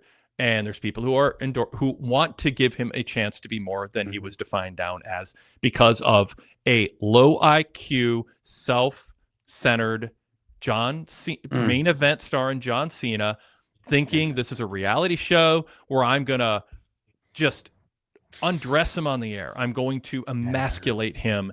And then he didn't rise up to the moment because he didn't have ruthless aggression. It was just an idiotic idea that should not define a career. And no, Austin Theory didn't rebound from it because he wasn't in a position to win. And and the win was so tainted. The idea that he got a win over Cena and then he got nothing out of it. That was Kidman being Hogan-esque. It was just, but anyway. Derek Hubbard said the wrestling quality is much better tonight. Bell to bell, Austin Theory is much better than Ricky Saints and Royce Keys. Smoother, better bumper, better seller, much more aggressive. I'm not going to argue with that. I mean, that's not even to mean Ricky and Royce. I think Ricky has flaws. I think Royce has limitations at this point, but I think they both are good. But I'm not going to disagree with Derek on the basics there. I think he's a better bumper and he's smoother. I think he's a better seller, and I think he's shown credible aggression in this match in a way that I haven't seen. So I don't know. Agreed. So I'm not saying main eventing the next 5 WrestleManias, but come on, this is he's not an embarrassment right now. Absolutely. It did seem like the crowd, nobody thought he had a chance. So the crowd wasn't as invested in the outcome of the match as I would have liked. Well, and they also know WWE booking. I mean, of course. When people go, people just want, Rude Dog in the chat said, people just want to see clean wins and losses. Yes, but that's not the business WWE's in. So, I mean, you're wishing to go to a movie theater and see a live magic show. Like, that's not the business they're in. If you go to a movie, there's going to be a projection on the screen of a movie. You're not going to see a live performer making things disappear. Stop wanting something that WWE they're not trying to do something and failing. You're wanting them to be something they are not. They are in the business of having 5 different finishes and matches. There's the we protect a guy by having interference, or we protect somebody because they're going to lose clean, but it's going to be a small package or a leverage pin. And then there's people who lose to a finisher decisively. And then there's people who lose to a finisher, but only after kicking out of it 4 times. Like, there's basically 5 scenarios that they go into for every WWE match. And whatever the differential is between one wrestler and the other, you get that finish. And then you add to it, what's the storyline purpose of this TV match? The purpose of a WWE TV match is not a sports-like story of a win and loss projecting somebody higher or lower on the totem pole to get a title shot. Sometimes a match is simply there to fill time and to create a setting for the angle. You can disagree with that, but you're disagreeing with everything WWE does if you constantly harp on the fact that you're not getting clean finishes. That said, are they doing a good job within that philosophy all the time? No. Do they do certain finishes too much? Yes. So anyway. Rude Dog says, how did I just catch a stray? Because I remembered what you said earlier and it stuck with me. All right. This is crazy long reaction to the show to Raw. But I'll close out, Paul, unless you got anything else. I guess we can leave Paige and Brie Bella for another day, I suppose. Yeah. I mean, is there a lot to say? Well, I don't think they have much chemistry together, and I'd love to see the tag titles, go on elsewhere. Whatever they're trying, I think it's not right on Saturday. Yeah. Yes, let's hope. Yeah. Sean Tennessee goes, Rice has done well so far on WWE. Derek has wrestled, so I can't argue too much.